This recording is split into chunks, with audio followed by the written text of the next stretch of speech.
Alrighty, well, welcome to this week's Talk About Ask Us Anything.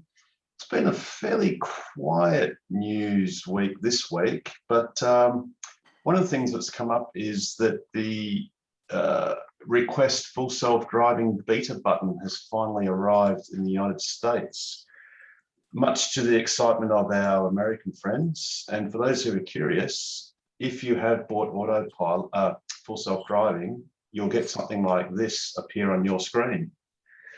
It's in the autopilot section, and it basically is very simple. Just request full self-driving. Now, what it does then, there's a description of what you need to acknowledge.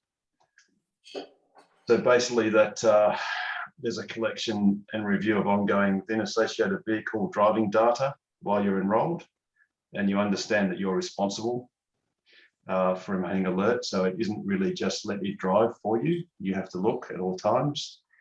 And you also understand it can be revoked if you're naughty.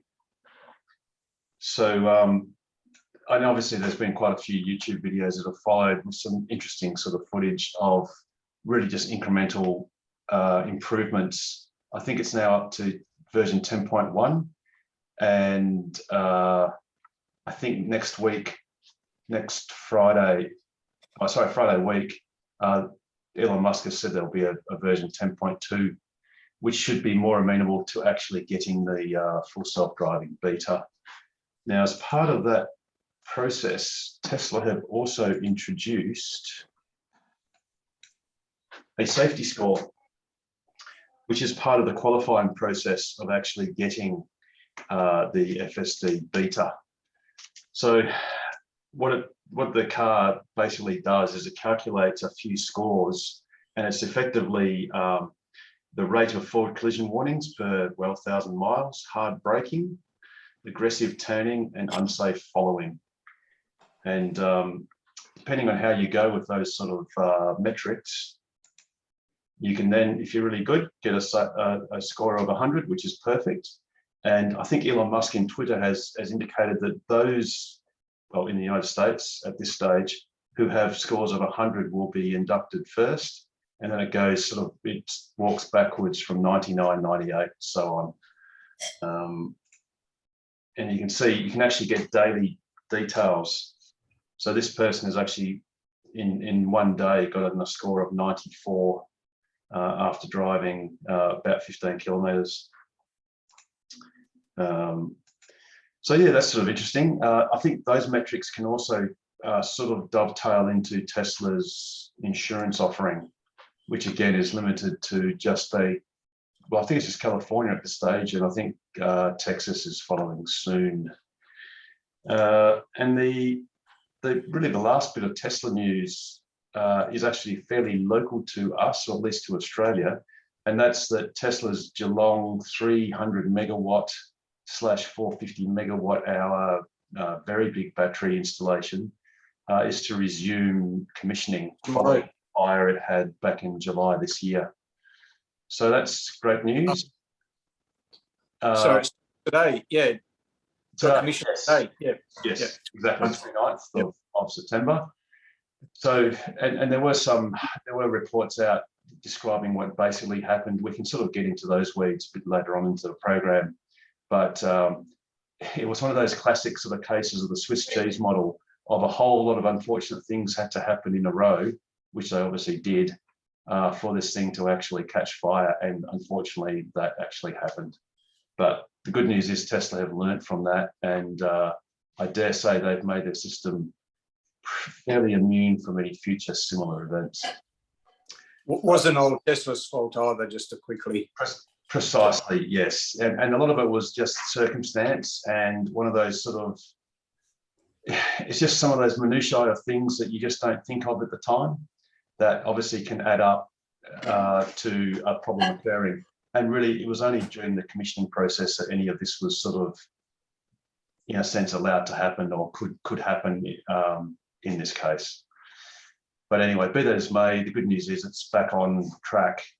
And the thing too is the Eastern Seaboard are actually relying on this thing being operational for the summer peak demand in electricity. So it's going to be very, and it dovetails nicely into surplus solar production and all that sort of stuff. That's all news. All right, so now for some intros. I know for a fact, I was just looking around the room and the person I saw, oh yes, welcome Harpal. I definitely know you're new. So welcome. If you like, you can unmute and tell us a bit about yourself and in particular your car. Hi, Harold. Yes, I'm very new, and so is my wife. We've just acquired a Tesla about a month back, and we're enjoying the experience and meeting up with all of you. Fantastic. I'm retired, as you heard Nigel say. I have 7 Sundays a week. He only has 1 Sunday and 5 Saturdays. I have 7 Sundays a week. No, I've got 6 Saturdays. Okay. Actually, Harpal, I do dare say I'd rather opt in for a Saturday, because then at least you know you got the next day off. Sunday's a bit sad because you got to work the next day.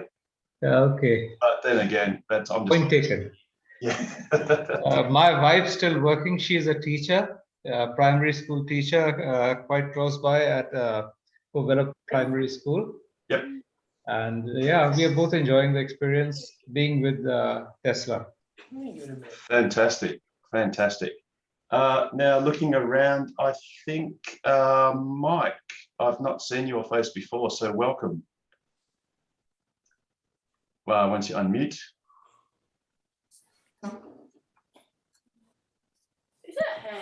Yeah, hi. Can you hear me now? Yes, sure can. Okay. I bought the Tesla about two or 3 months ago. I've only done 2,000 Ks. It's only a Model 3 basic with the Pearl extra white? 10. Yep. Sorry? And poverty With pearl white? No, it's a red.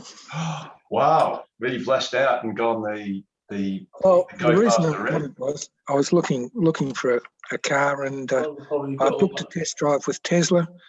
I booked it on the Friday, and I rang up on the Monday to confirm the test drive, and they said, this was 9 a.m. on Monday morning, and they said, look, we've got a Tesla finance fell through.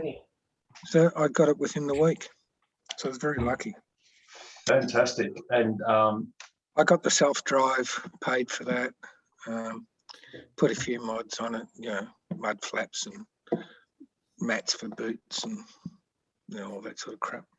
Cool. I wish I had have got the long range one, for the simple reason for the radio, with the speakers. You mean better sound quality? Oh, okay. Oh, is that right? I thought the three. You don't get the premium audio with the short range. You only get 2 of the speakers that work. No, you don't get 2. You get 8 speakers that work and 6 that don't. Right. So, yeah. You may find it might be a software unlock. No, it's not software. You've got to buy a cable and get the auto electrician to put it in. Yeah. So I've ordered a cable. Whether he can put it in or whatever is up to him. Yeah. So look, I'm very happy with it. I still don't know how everything works and that sort of thing. So I'm looking forward to a meeting in person at one of the hotels so we can find out. Yeah, and we've got a simulator for the main screen. So if you've got any questions about any of the menu items or any of the functions, we can actually do that live on this forum. So okay. We've actually got a proper touchscreen simulator. Well, it's not a proper one, it's a good enough one. So we can certainly go through some of those functions that you might be unsure of a little bit later on, if you like. Okay. And the other thing is, look, I've got a couple of other questions later on, so I'll ask them then. Yeah, cool. Now let's go. Can I just jump in with a very quick question? Yeah. Harold, you said that you don't recognise Mike's face, that you haven't seen his face before, but can I just say, has anyone told you, Mike, you've got an uncanny resemblance to a younger Warren Buffett? That's actually true. I wish I did. Wish the bank balance. Yeah, I wish the bank balance was the same. All you need, Mike, is the DNA evidence to prove it, and then you'll be sweet. No worries. That's a good pickup there, Pete. That's very good. Pete's on fire tonight. Oh, just jumped out at me. I think, John, I think I've not seen your name before. I've certainly seen John, but not your surname. So welcome if this is your first time. I was here last week, but I'm only very shortly. Oh, yes, sorry, I recognise you now. I do recognise your face now. So welcome back, John. Now, is there anyone else that is new? I see a provocative Damo with the electric Ford. That's a G6E by the look of it. Yeah, G6E turbo. Yeah, I thought so because I How had could you turbo an electric car? Porsche can. They Yeah, can. Porsche can. By name. So welcome, Damo. I presume you don't have a Tesla yet. No, not yet. How you going, everyone? My name is Damo or Damien. Yeah, I'm just at the moment looking at getting a Tesla. I've been interested in Teslas for a long time. And then a few weeks ago, I bumped into George, who's also in this group at the shopping centre, and asked him a few questions about it, and he offered to take me for a drive in it. And yeah, I'm even more sold on one now. So I'm test driving one next Thursday, a Model 3 Performance. Fantastic. And how that goes. So Damo, I hope you're good for the money, because I can guarantee you one thing, that after you've had that car for it's either an hour or half an hour, and by the way, you get to drive it by yourself, so there's no salesperson with you in the car, so you can actually drive it the way you want to drive it. You've got to be prepared to have to stump up the dough at the end of the drive, because you won't be able to resist. We could go through all the reasons why you should buy it, but really for you, it's 2 words, and that's throttle response. Because it's literally just instantaneous. So George gave me a couple of little hits, but we didn't really go stupid with it. But I could tell sort of it's just instant torque. I've always had performance cars. Like currently at the moment, I've got a 10-second car, 11-second car, and a 12-second car. So I'm really interested in the performance side of them. The Model 3 is not a 10-second car, I don't think. It's about 11 and a half, 11.3. Yeah. Which for a day driver is pretty impressive to be able to do it all day, every day, you know. Most cars running 10s or 11s just aren't. You know, they'll do it for a little bit. They're unreliable. They're uneconomical. You know. One great thing about the economics is that the performance Model 3 will cost, off the top of my head, it's about 95 drive away, I think, roughly. And for that, you get a car that does 0 to 103.3 seconds. You know, which is not shabby. But that's not doing it justice, because it's a fast 3.3 seconds. So the first part of it, the takeoff, is a lot quicker than than a equivalent internal combustion engine 3.3 second. And then added to that, you're talking about reliability. My car's done 185,000 kilometres in 4.5 years, and it hasn't been serviced once. It's amazing, isn't it? Not once. So ordinarily it would have had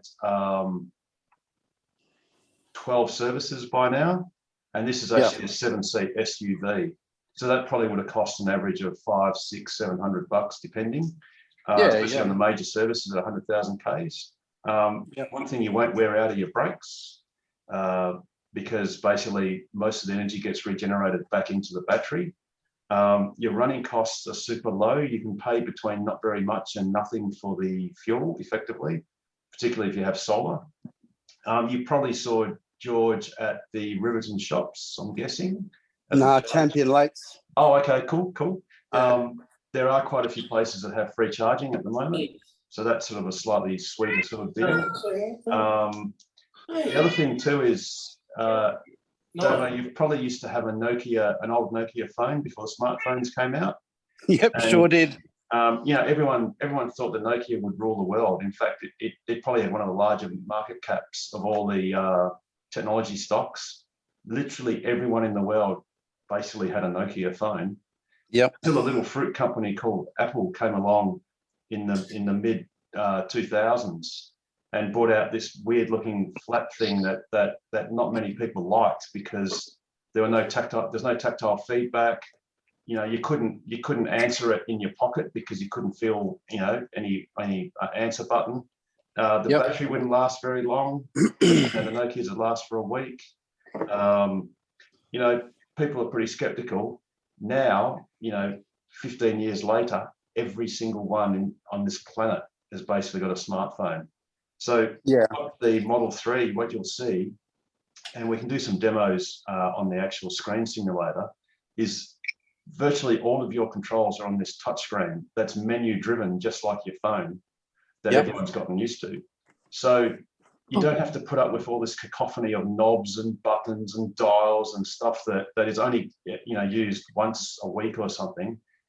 This touch screen you use all the time. And the way I still like to compare Tesla to any other car is it's basically like an iPad on wheels.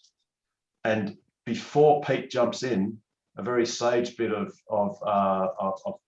truth is that actually it's really an iPad is a Tesla without wheels, because Tesla brought out their touchscreen before Apple brought out the iPad. But basically, it is like an iPad on wheels. It's the iPad that should be referred to as the Tesla screen. As a Tesla screen, yeah, yeah, exactly. And the thing is, when you get out of this test drive, you know, every car you've been used to driving, where if you just blip the throttle on, off, on, off, on, off, unless that was a manual, your car wouldn't know what it's doing. Any automatic, you just confuse the absolute crap out of it. Whereas these Teslas, you can drive them basically on and off. It will give you full power when your pedals to the metal, and when you take your foot off, it'll give you full regeneration, and it'll do that all day, every day. It'll do it 20 times in a minute, and at the end of that minute, nothing would have changed. You do that to a petrol car, and you probably pop so many buckets of smoke out the back and damage to your transmission. It's just not funny. So, especially with boosted cars as well. After a while, they start. You can feel them lose power. You can feel them start wearing out, either lose compression or, you know, turbo's starting to get worn out. Yeah, well, my car's done. Rob's done more. Mine's done 185,000 Ks, and it drives just like the day it was built. That's amazing. And that's just the way it is. So, Damo, if you're sorry, go Pete. No, if you're interested in performance, there's really 3 things that you're interested in, maybe 4, like Harold just touched on. But it's the acceleration, it's the braking, and it's the handling, and you know, and whether it maintains that over the years. In terms of acceleration, physics tell you nothing can beat the instant torque. I mean, there is no motorbike, there's no Bugatti, Lamborghini, McLaren that can beat you off the mark, off the lights. They'll get you, you know, once you get to, I don't know, 40, 60, 70 Ks an hour, but off the mark, they'll really struggle. In terms of braking, so Tesla has single pedal driving mode now, which means that your car will begin to brake before your foot comes off the accelerator. So while your foot's still on the throttle, you're already starting to brake. So, you know, you can't do that in a petrol car. And in terms of handling, I mean, all the weight is... That's an old car. All the weight is... Oh, wow. All the weight is down the bottom along the batteries spread out along the chassis. It's nice and flat, and that's by far the biggest, you know, weight. There's the performance has got and the long range, they've got a couple of motors. They're as big as a watermelon. They sit on each one of the axles. So all your weight is down the bottom. So low center of gravity. So, you know, that's just physics. Those 3 things, you know, give, the Tesla an inherent advantage over a internal combustion engine car. Like Harold said, and like you mentioned, it's not going to lose combustion. The turbo's not going to go, in a few years' time.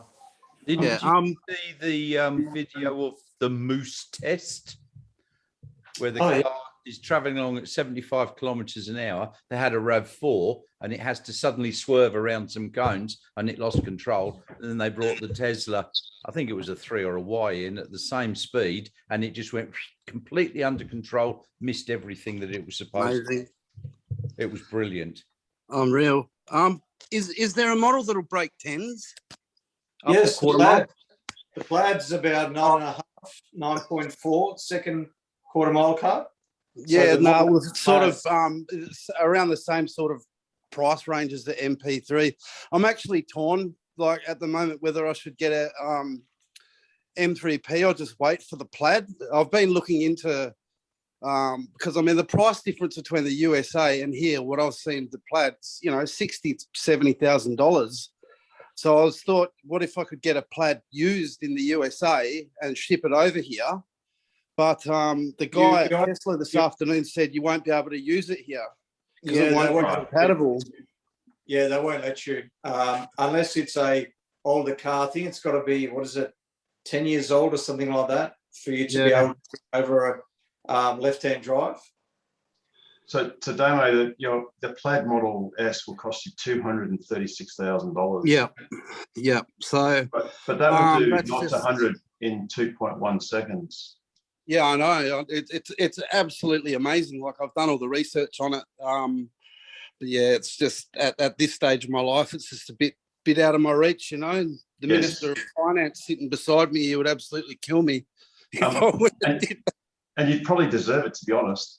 One thing too is you would have to put in more than the $236,000 because if you took it to Kwinana Motorplex, they would ban it without a roll cage. Yeah, I know that'd be awesome. Just get kicked out after one. Right? Yeah, so you do one pass and they'd invite you to leave. Yeah. Sorry, mate. You just sell your other cars, Damo, first. Save a bit of money there. Sell your other cars you had to someone. What was that? You can sell your other 3 cars they're going to be slower anyway. You won't need them anymore. Make a bit of money that way. If you one of them is a HCT Peter Brock that I've had for 26 years, and I just can never bring myself to sell that, But the other 2 could probably go, Well, now's the buy fuel for it, mate. You'll be out of fuel. Now's a great time to sell second-hand cars. You'll get a great price for them. Yeah. Yeah, the Plaid is not going to be available in Australia until they're saying late 2022, but realistically probably early 23. Perhaps. Yeah, that's what the guy Tesla was saying today, and sort of that's another thing. It's such a long wait. I want to get into a Tesla sort of pretty soon, within the before Christmas anyway. So, Damo, if you ask anyone on this forum if they have one regret, the most common response you'll get, and myself included, is the only thing I regret is not getting it earlier. Yeah. Yep. This thing, unfortunately, I'm going to get a strike on this video from YouTube because I've done it before. But if you have a look at this quick snippet, Damo, you'll recognise what this car is. This is the Walkinshaw. This is Holden's. Pause it if you want, mate. This is Holden's fastest production. This is Australia's fastest production car up against a standard performance Model S, not a Plaid. And but Harold, you need to mention the drivers. So one is the head of the HSB. He was the vice president, deputy president, of the HSB Owners Club, and the Model S driver is Craig Rucastle, who is a comedian and actor. Never done it before. And apparently he's never been on a racetrack or a drag strip. But we'll see him right now. Nervous. I'm not used to driving a car like this, and I've never drag raced. There you go. I also have a crowd of people ready to laugh at me if I lose That's this. Western Sydney. An electric car. True. Car of the future. Bullshit. What cars do in drag racing? I mean, not just the cars, but motorcycles as well. Time to put the Tesla and my limited driving abilities to the test.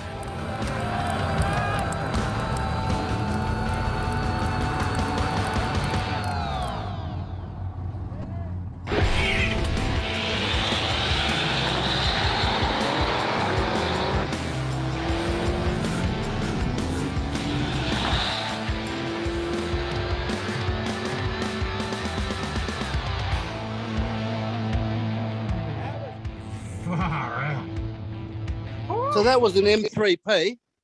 No, that was a Model S. That was a Model S. So the performance Model 3 is not quite as good as that, but that's up against Australia's most powerful production car ever built. Yeah, I'm familiar with it. So that's just an example. So your Model 3 performance will not quite be that same speed, but you know, for $95,000, you can't get that sort of performance on anything else. So what's the Model S worth? The Plaid is $235,000. Yeah.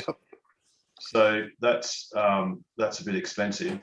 And then the sorry, do you know, was that a P100D? yes. Okay.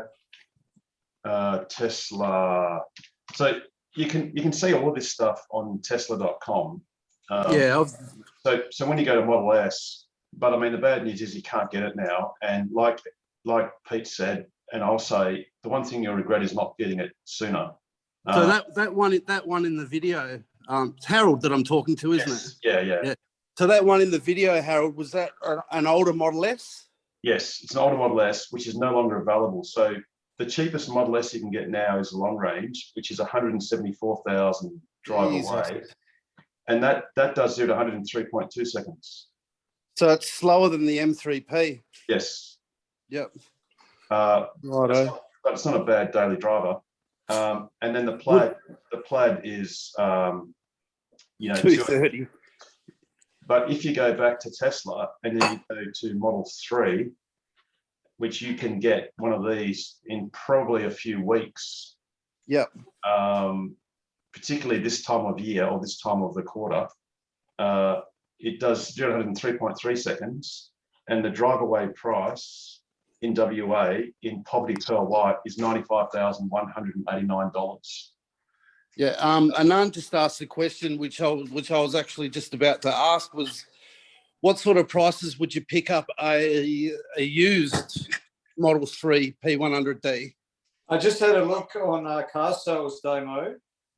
There's not even one in WA, a P100D, but there is, the cheapest one is a 2017 in Queensland, but it's done 100,000 K, and Harold will talk you out of that. And that's 124 grand. Right. There's one in Melbourne at 145 grand, 2017 as well, but that's only done 22,000 K. And then there's one for 115, a 2017, that's done 25,000 K in Sydney. So, and then there's another one, How much was that one, sorry, again? The one with, or the last one you said?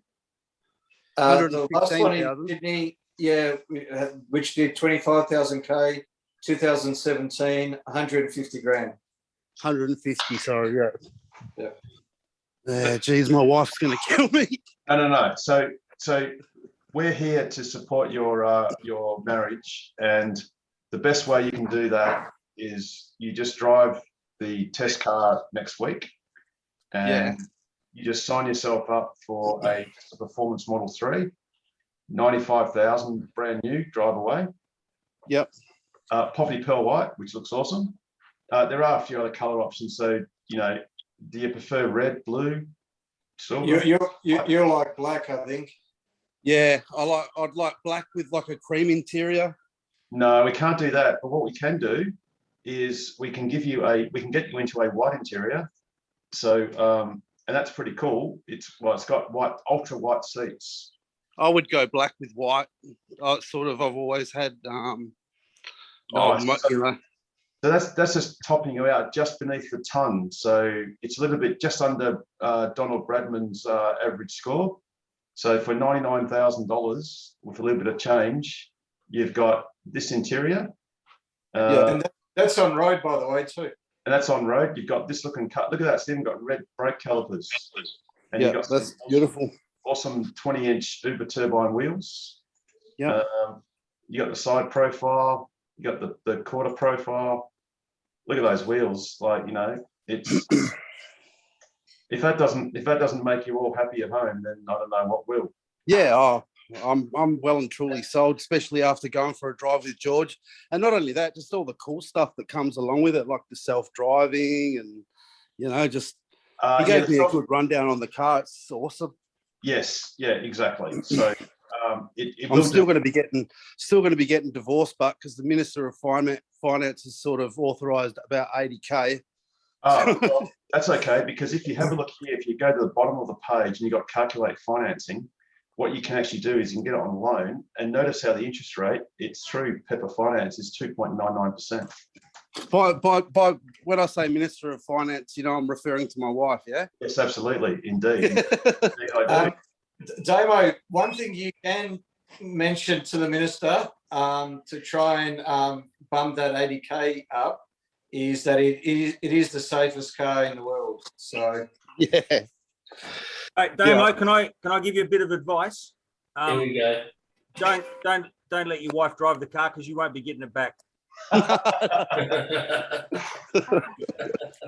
I'll take that advice.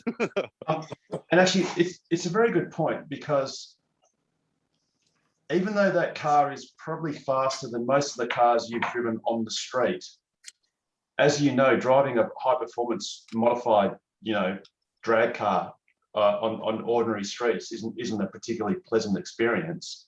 But yeah, even though that Model 3 can go 0 to 100 in 3.3 seconds, it can also go 0 to 100 in 30 seconds and do it so smoothly, it's just not funny.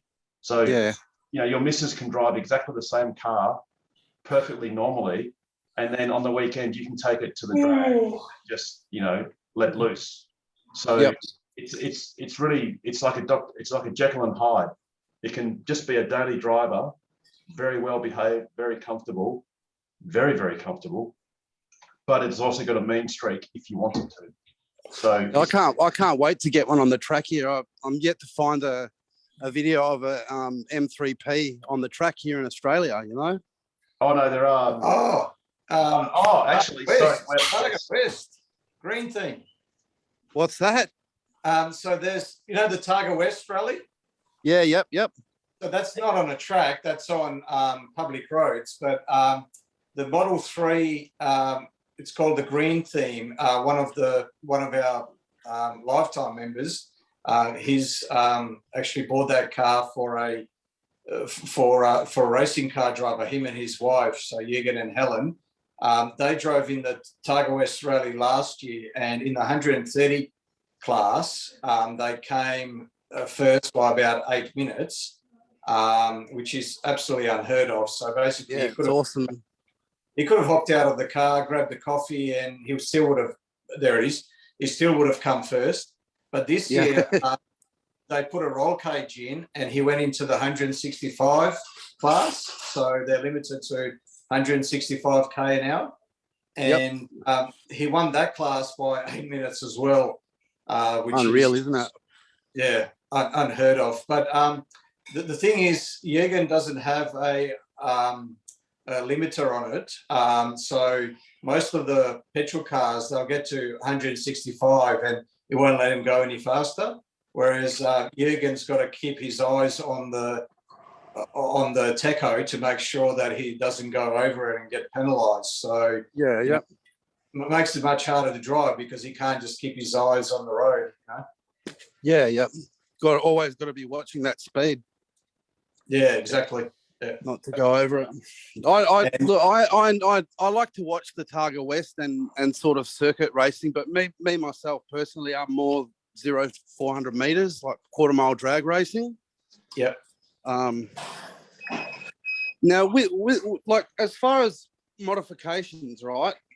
Can you boost it in any way, like make it go quicker than what you can buy it, like what it is when you first buy it, like by either software or up in the voltage? Sorry if I'm asking silly questions here. There's no silly question. The short answer is no.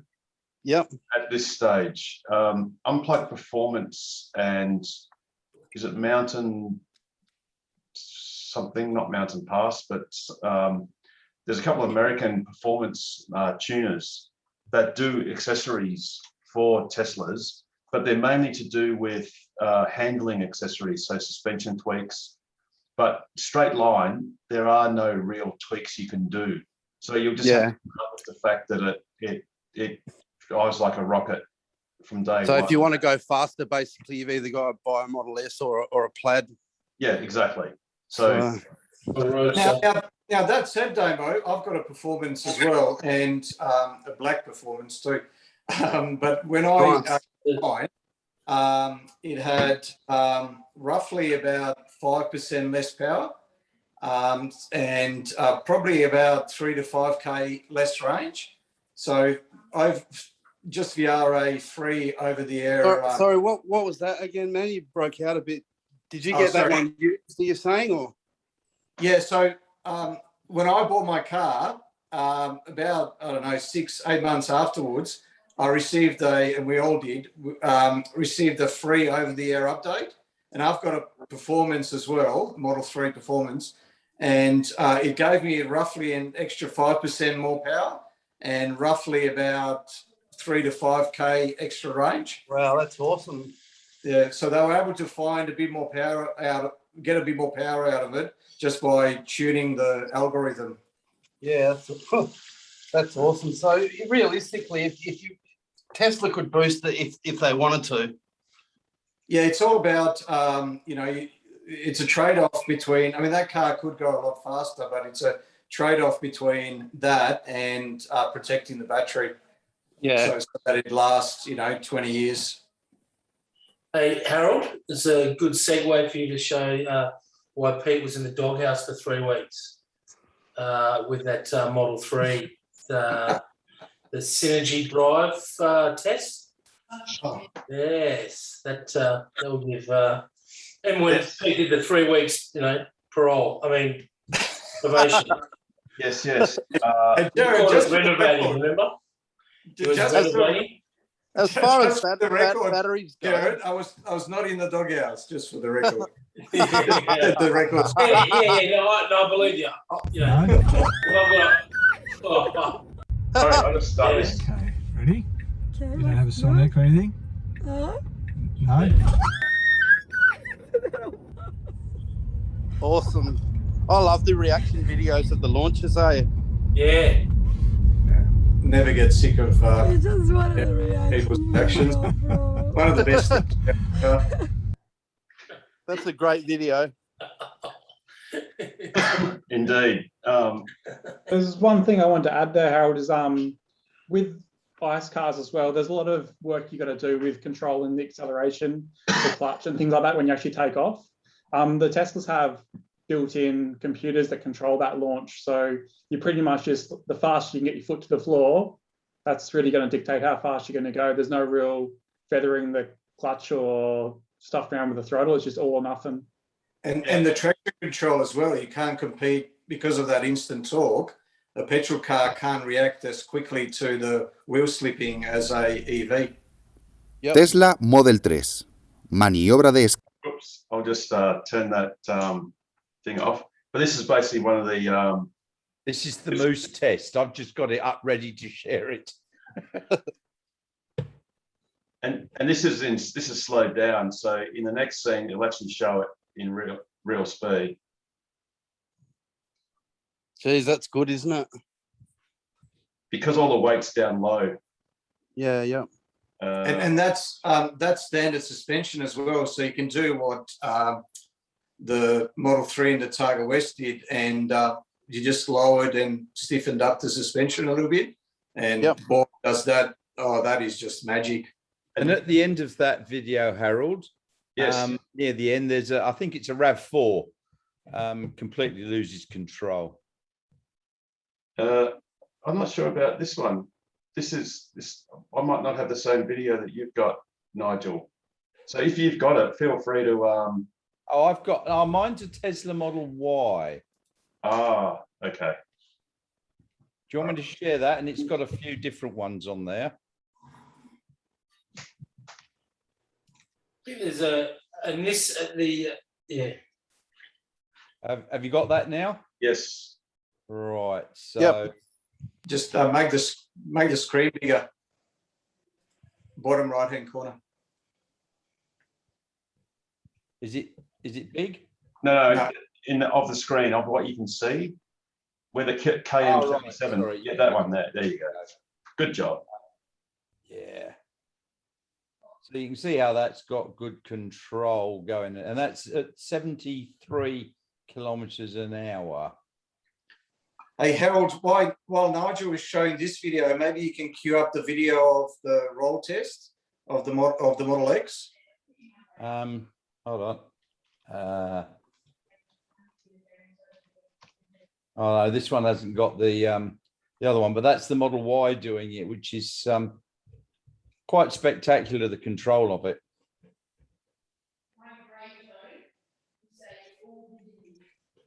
Okay, so developers build on SendGrid API? as per Pete's request, once I can skip this ad. Oh yeah, that's hilarious. Okay, so and by the way, after this we'll get to some other questions, and Dano, we'll also get back to it in the weeds. Yeah, that's fine, man. That's all good. But this is my car, basically a 7-seat SUV. That this bed is basically, it's covered with sand, and I'll slide the car in from the side, so you'll see in a sec. Whoa. Look, it over rolls, it overcorrects, over rotates, and still comes back. It comes back, yeah. And you see the roll of the poor old Kia, and this is a 7-seat SUV. And then you've got collision tests and all that sort of stuff for the. There's a Merc, and a not very smart car, and a BMW, and then you'll see the X. That's not it, by the way. No, that's not it. That's a XC30 or I something. think this video might just be getting into general crash tests. So, but you can see some of these cars don't do too well. But anyway, but yeah. In fairness, some of those cars were listening to the ABC on the radio at the time, so there was a few issues with those things. But I thought you had the ABC radio on earlier, Jared. You were yawning nicely. I did. I switched it off because I was falling asleep at the wheel.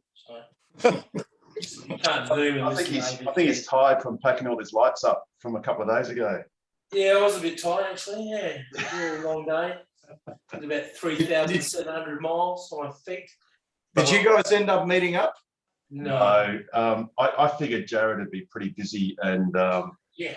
look, towards the end of the game, it was we were just sitting back, enjoying the beers, and I figured I'd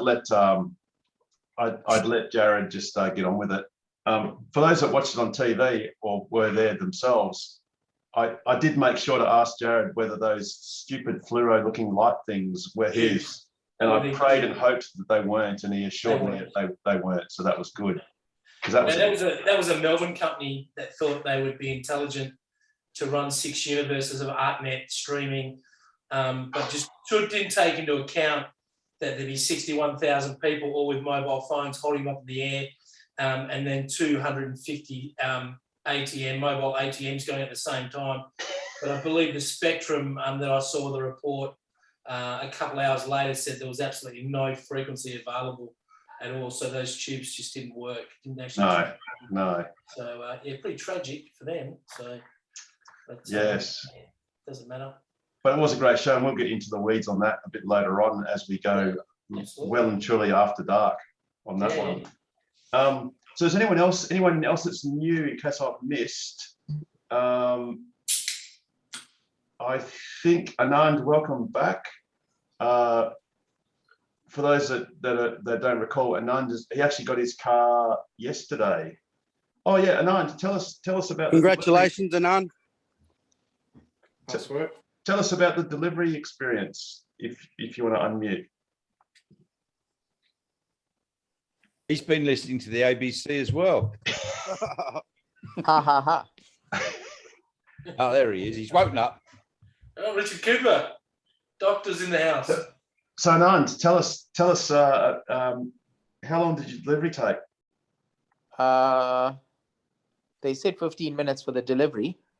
It probably was about 6. 6 minutes. Oh, it was just so rushed. So you got special treatment then. Oh, okay. Yeah, probably less than that. All she did was she synced my phone as a key, gave me the 2 key cards, and away you go. Oh, yeah. Actually, one great thing I just remembered that I saw in your car, Anand, which I'll mention here now, is one thing I've noticed that the cars seem to have at the moment is when you go into the car menu, hopefully this will work, come on, and go into display,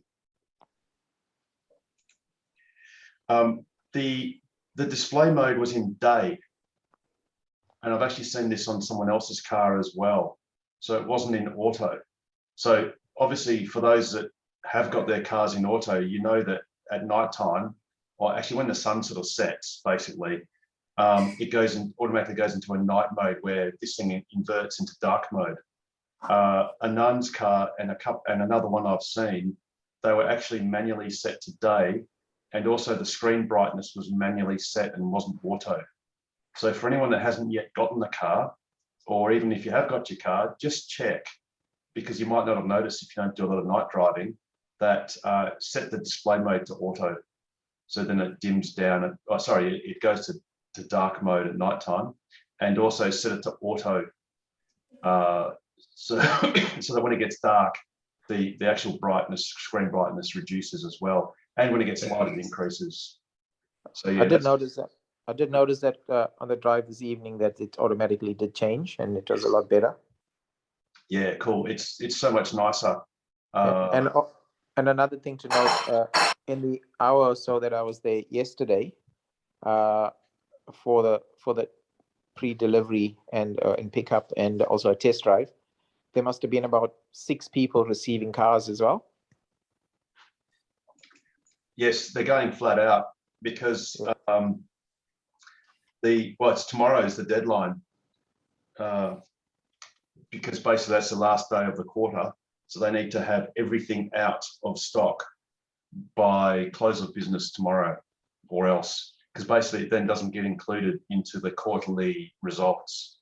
And since Tesla's an American company, all American companies live and die on quarterly results. So they don't actually care whether they delivered your car last week or today or tomorrow, but they do care if they have to deliver it on Friday, because then it doesn't count in their figures. So, so no doubt they were very busy today, and they'll be just as busy tomorrow. And then they'll rinse and repeat that cycle. All right, so has anyone got a question or comment or anything? I've got a comment if I can. As we know, the local council elections are up and coming in 2 weeks or thereabouts. I have been 2 weeks. 2 weeks. 2 weeks, yes, 2 weeks. 2 weeks. I've been emailing all the people who have been putting their name up for our mayor and the councillors for my area, and asking them what they thought of renewable energies, EVs, charging points in the city of Rockingham and so on. And would they like to have a quick ride in a Tesla? Well, they've all gone, yes, please. And I've got my first appointment at 1 o'clock tomorrow, another one at 11 o'clock on Saturday, and 1 or 2 next week. So I'll be asking them if they can, look at putting some more chargers in, or, getting EVs for the city council and so on. Fantastic. Did the same with the federal election and my local member. Could you, if they make a promise, could you just get them to sign the bottom part of the piece of paper, like so it posted? Yeah, I'm going to have it recorded. Well, good luck. I'll play it for you next week. My wife has also asked a question of our local council for having more installations put in, and apparently I'm supposed to be taking photos of all of the sites that I'll be stopping at, and just get photos and pricing of what the charges are, so that they can probably look at all of those and look at where they could stick up some more charging facilities. One good piece of news as far as that's concerned is that the state government has announced a rollout for the WA electric highway, which are fast DC chargers. And fortunately, Karratha is one of them. They're going to put one in Port Hedland. I could have done with that last week. Yes, for the car that you weren't driving, yes. Well, no, I was driving. It wasn't driving me. No, and it had fuel in it, I presume. It had smelly diesel. Yeah. Right.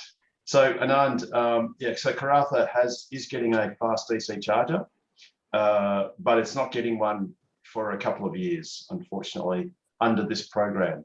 But that's certainly not stopping the city of Karratha from undertaking their own program to put a charger in, a fast DC charger.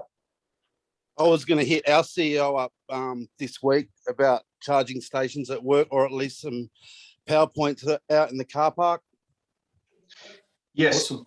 Well, the state government, as part of their EV strategy, have actually committed to encouraging state government departments to put in charging infrastructure at their depots.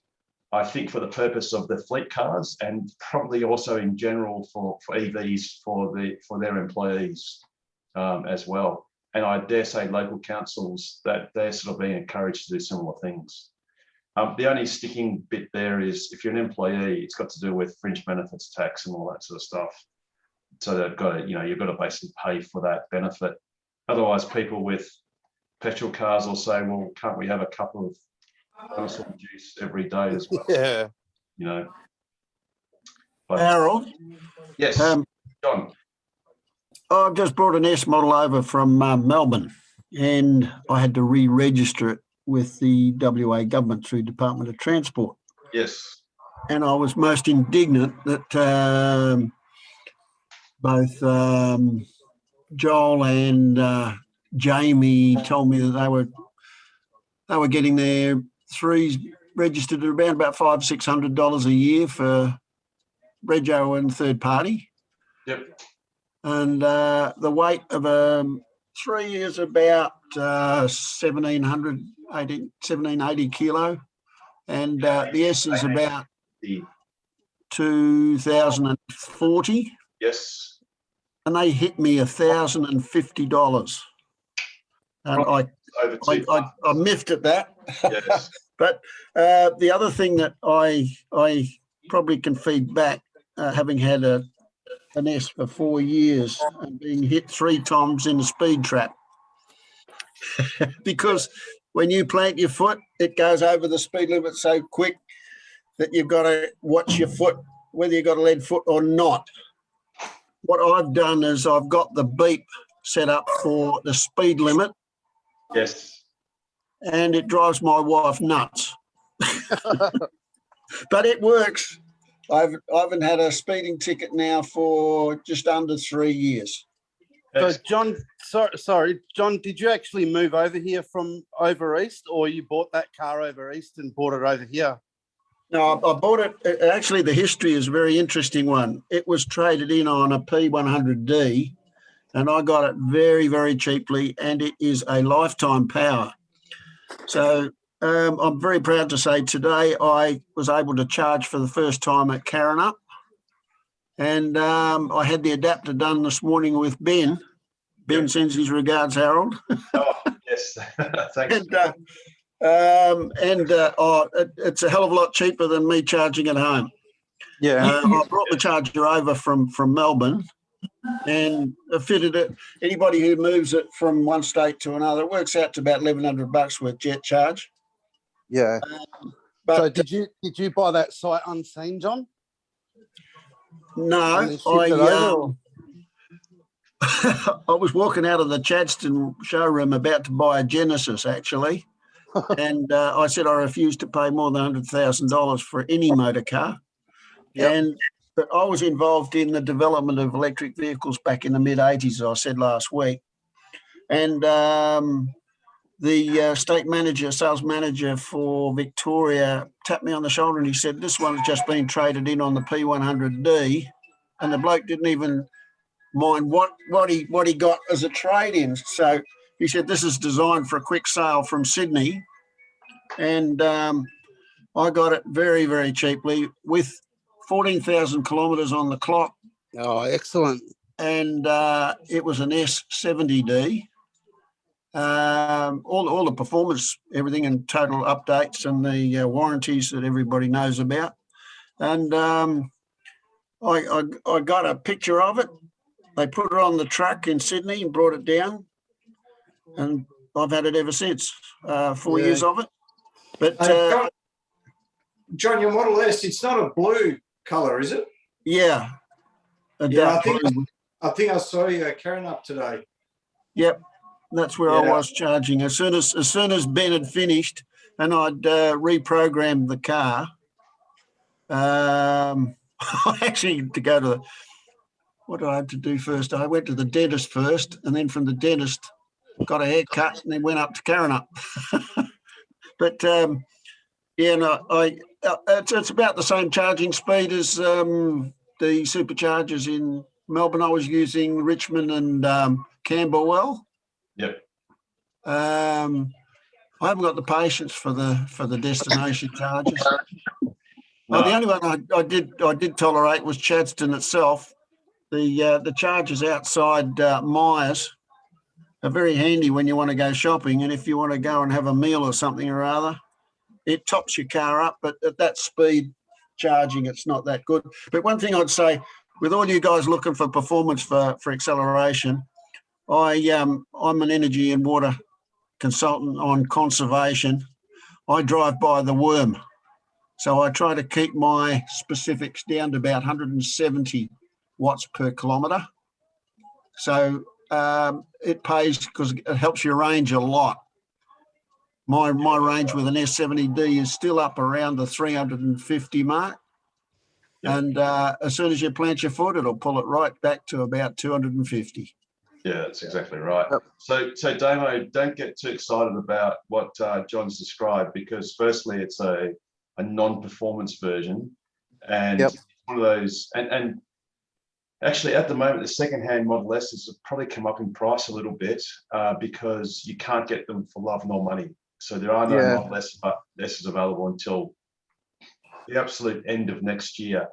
And I think it was very interesting at Mirrabooka, Department of Transport, when I put the paperwork through, they insisted on putting a market valuation of the vehicle, and they wouldn't go below 125,000. Yeah. So has somebody told RAC that? Actually, speaking of insurance, a shout out to, and I'm going to have to stall so I can look at the comment on the video, but last week we had mentioned insurance, and I'd said that there was a Tesla insurance offering, and I'd forgotten which company had done that offering. And thanks to 3 comments, and I've only got 3 up. Oh, come on. Sorry, I'm just going to have to keep looking. We did get a reply back confirming that it was actually, I'll get back to you on that. Just talk amongst yourselves for a moment. All right, I'll give you some advice on insurance. I came over from Melbourne, and the insurance policy over there was capped with Shannon's at 95, which I thought was horribly underinsured. But when they came over here and heard that the Department of Transport had put 125 on it, I said, you're going to have to do better than that. And they have gone up to 105 cover, Shannon's, that is. And I found them the best to insure with. They're pretty expensive. What did you pay for your premium, John? Yeah, over in Melbourne, my premium for the 95 cover was 2,400. And when I come over here, they reduced the premium at 9,500 at 95,000. They came down to 1,500. Oh, what? Yeah, $1,500 for 95. But I said I won't insure it for 95. But at 105, they gave me $600 back. They gave me $600 off. So in other words, it came out at $1,800 for 105,000 cover. Oh. And I've queried that for against all the other insurance companies, and the people that cover Teslas say that they per $1,000 they're the cheapest car on the road to insure. How much was that? Sorry, John, I missed that. 105,000 for 1,800. Yep, well, that's not too bad. And No, it didn't. Yeah. RAC wanted to charge me for 56.7. They determined my car is worth, according to the red book, and they wanted 1,700. Righto. But I have insured it with the Budget Direct General Motors or whatever it is in Queensland for $935. And it's insured for 76.5. That's the satellite office, Carmen. Remember, for the Russian head office.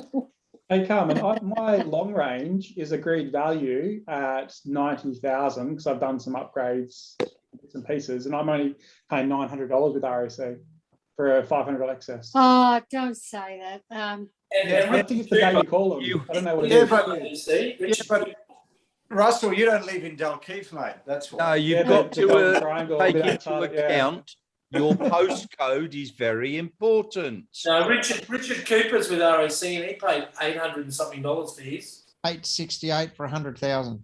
There you go. Oh, Agreed value. that's it. Anyway, I won't go with them, and I have my house insurance with them. Yeah, Harold. I've got it. I finally got it. It was Chris Pudney who said that the Tesla insurance we were talking about last week, linked off the Tesla webpage, is done by Poncho.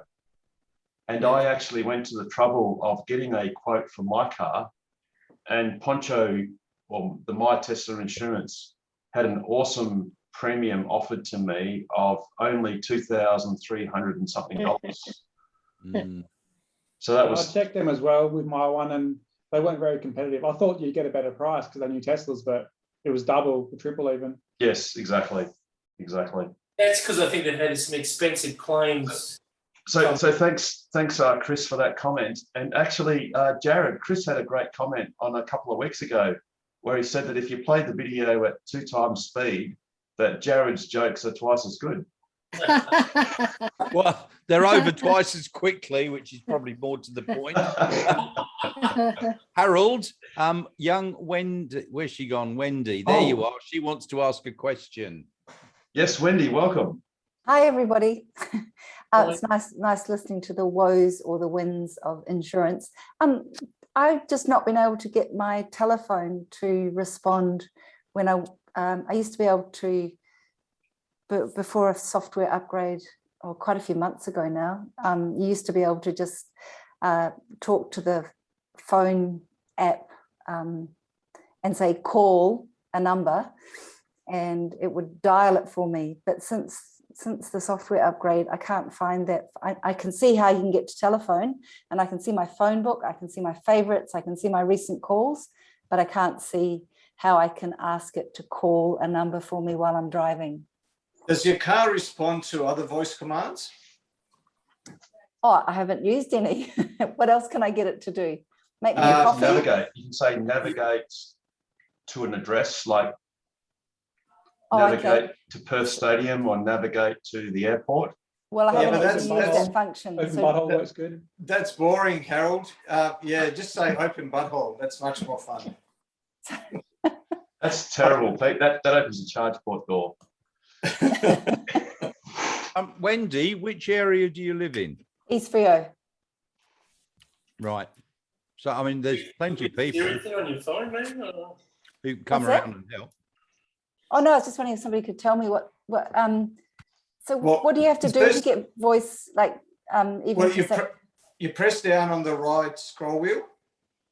Oh, and then okay. You Yeah. wait about a second, and you'll get a beep, and Yes. then you say the command. So Oh, great.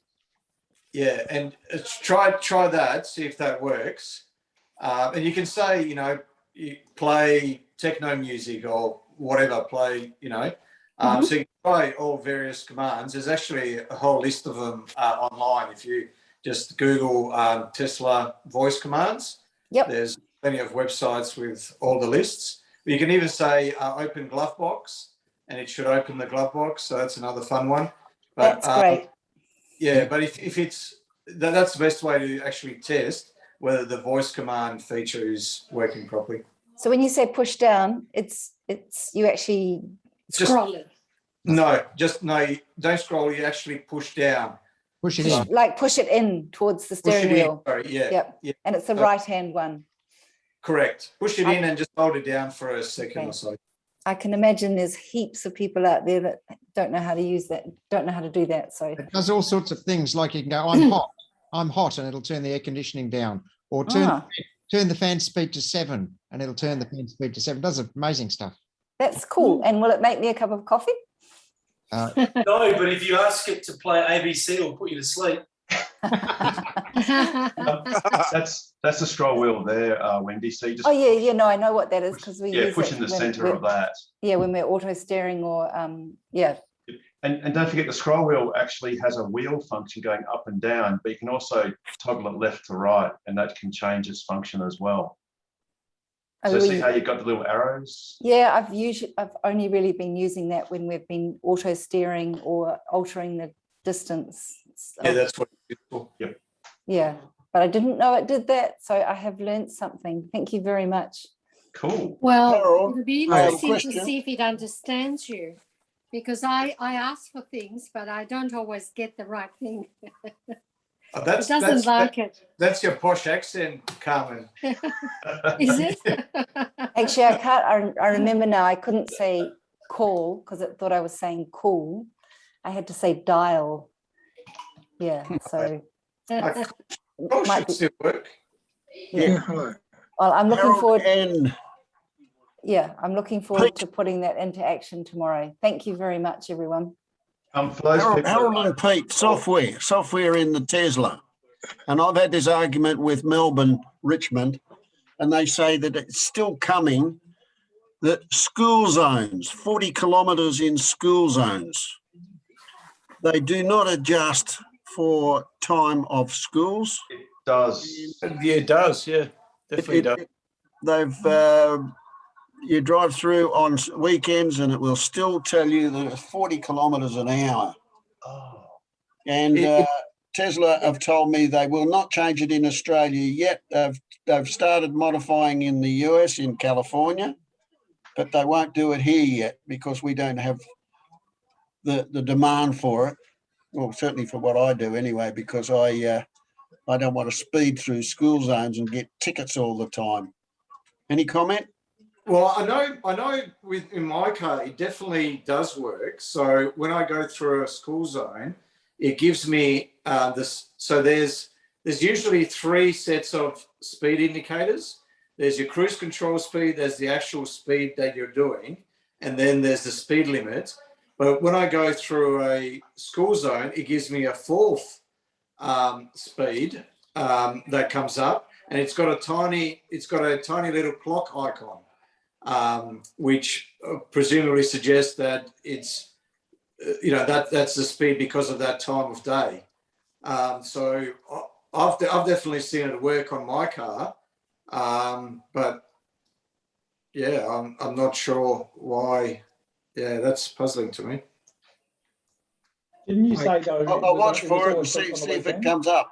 But I haven't seen any modification, and of course my chime goes off as soon as you do 41. and it does drive you nuts when it goes off on weekends. But I've raced it over in Melbourne and Sydney, and they've said no, they're not going. They haven't modified it, but you might be right. I'll have a look. All right, go Russell. Yeah, I think Pete, what John was saying was that it works for him, but it doesn't turn itself off on the weekend, so it still reduces to 40 on a Saturday and a Sunday. But I know mine. If it's outside of school hours, it doesn't do that. It only does it during the school hours. So I haven't specifically looked to see. I haven't specifically tried to notice if it does anything different on a weekend. But I know outside of whatever the school hours are, because the school hours are usually displayed on the sign underneath the 40k school zone speed limit. And yeah, if I drive there outside those school hours, it doesn't give me the 40k. It's only during. I've noticed it only does it during the school hours, and it's got that little clock icon. Might try it this weekend and see try it on my car and see what happens, because it works for me as well. When I drive through during the morning, the afternoon, it comes up with a clock, but I haven't actually taken notice on the weekend, so it's probably a good thing to check. Hey, school holidays, it doesn't work either. So it still tells you 40 kilometers an hour, even if it's on school holidays. So obviously it doesn't pick it up. Oh, okay, that's a good point. And public holidays too, I guess. Yep. So John, like you, I've got a speed chime. If I go speeding, it chimes at me. But I've got mine set at 7 k's over the actual speed limit, not 1k. So you might want to do that. You're not going to get pinged for doing. Oh, I did actually. I got in setting it at 3, and because I took my foot off when the chime went off. Too late, mate. I got caught. So I set it for the actual speed limit. Cool. Hi, can I ask some stupid questions? No, you can only ask good ones, but they all are good, so don't worry. About the boombox. The boombox, meaning the car noise when reversing. Does that work out here? Do you have a boombox on the car? I think that's referring to the external speaker, is it? Yes, it is. Yeah. So we don't have it here in Australia yet. Although, correct me someone if I'm wrong, I'm pretty sure I am. But I know the new cars coming out of Shanghai have the recess for the speaker. Is that correct? But not the speaker itself? I believe so. Oh. I thought they were illegal in Australia to have a speaker outside the car. That's why they haven't fitted them. Right. So that's good. It was illegal that for means... a car. I thought it was illegal for a car not to make a noise when it's reversing or going. No, not unless it's a truck. And it's still illegal for a electric car not to have to make noise deliberately, unlike if you look at some of the Minis, I think it is, or is it the MG? They make this sort of weird groany sort of groaning noise at low speed as a pedestrian warning indicator. I think it might be a bit complicated here, although in America they've made it law basically that you have to have it up to 25 k's an hour. But I mean, there already are hybrid petrol cars that start off in electric mode, which are just as deadly silent in that mode as are dedicated electric cars. But even a petrol, we don't have it. But even a petrol car rolling down the hill in neutral, it's pretty quiet, fairly silent. Some of the newer cars. Yeah. Okay. So Mike, no, we don't have boombox yet. Okay. My other question is it worthwhile getting paint protection on the car? The paint film put on it? That's a Nigel question, I think. Is it? So my car's 4.5 years old. It's done a lot of Ks, and I haven't put a single thing on it.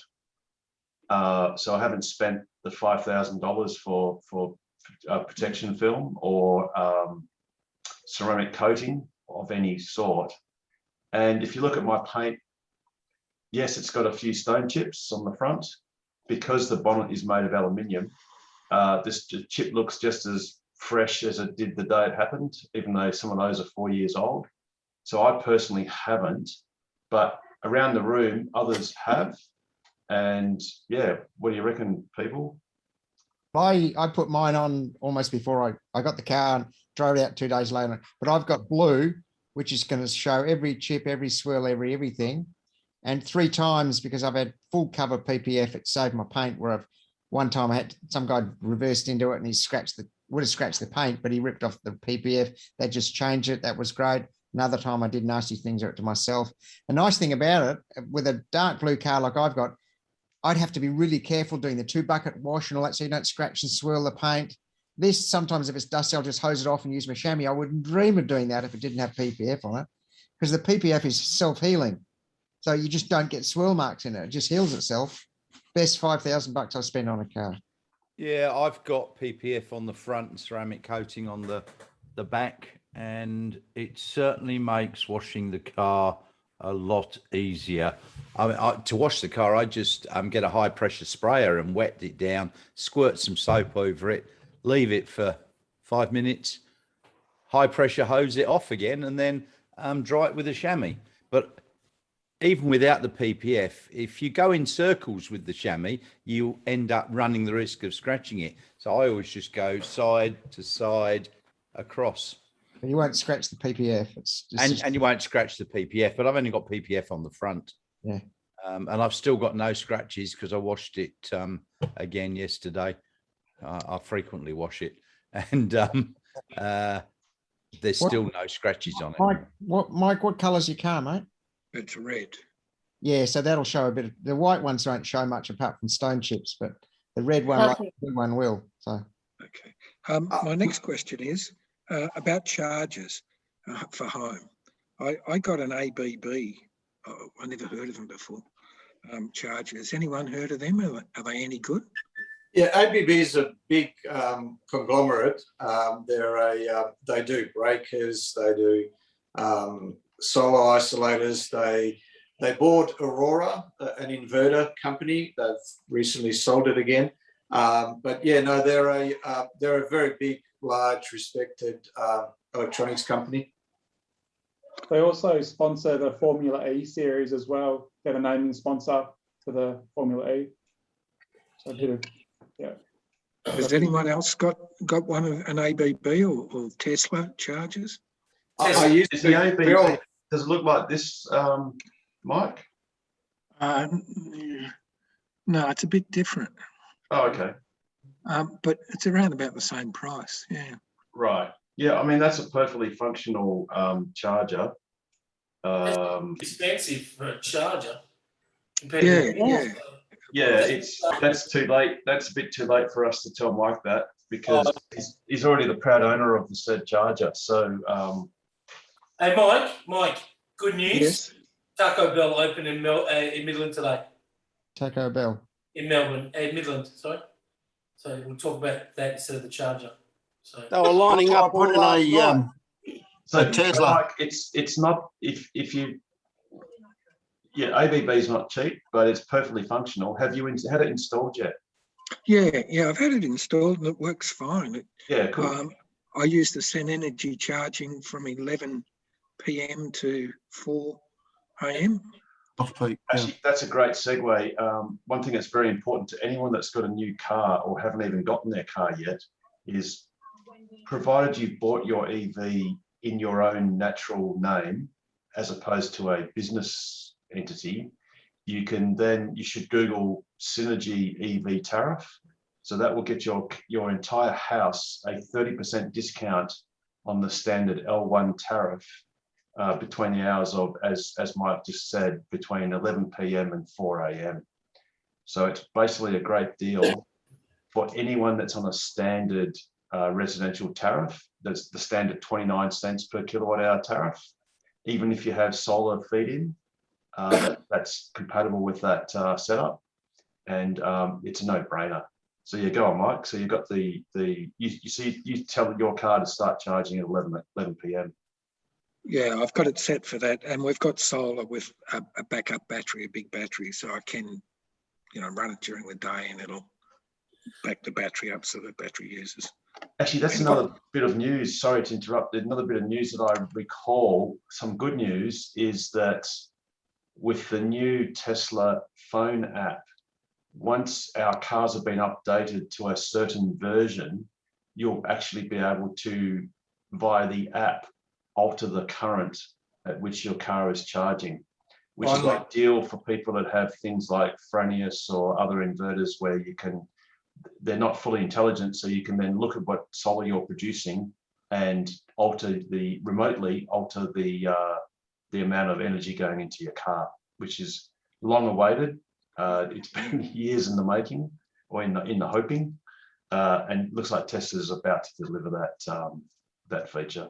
Oh, that's it's also useful if you're let's say you're doing a long trip and you've got one of the the NCA batteries, and you charge it to, let's say, 95%, and you wake up and you work out that you still got plenty of time before you hit the road. So rather than charging the last 5% at 11 kilowatts, you can dial it down to 3.6 or 2. Yeah, exactly. I updated today to get the new adapter for Carenup. Yes. And in updating the software on my car, it's also updated my app. My app is a complete new version. Yes, it looks completely different. It's got sort of more real to life visualization. So, for instance, my wife's car is actually charging, and you can see the electrons sort of pulsing into it, sort of methodically. Do you know if the update, Harold's going to let you also modify the view to see whether when my car's in percent mode or kilometer mode for the battery, when I charge it, it only shows that on the phone to say like you're charging at 15 kilometers an hour or you're at 18% or whatever. You can't swap it over on your phone. You can only do it in your car. Yeah, that's annoying. I know what you mean, Russell. Yeah, that's right. It can be annoying because you either get kilometers per hour or you get kilowatts, and sometimes you really want to have both because it can be interesting, or range and percentage. Yeah, that's right. Swap them over. Asking about home chargers, I put in a JetCharge Tesla, or Tesla by JetCharge 4 years ago, but I only use it for off-peak when I run my battery that low I can't get to a supercharger because I've got lifetime power. So my default is always lifetime power, is supercharger, but I'll use my home charger off-peak if I let myself run down too low. It was very cheap compared to what I just saw for the APB. It was $820 installed, and it cost me another $1,100 to uninstall it in Melbourne and reinstall it in Perth. Yeah, that's good. Yeah, like I said, Taco Bell in Midland, Mike, open today. And that's what you want to focus on, Taco Bell in Midland. Think about that charger, think about the Taco Bell.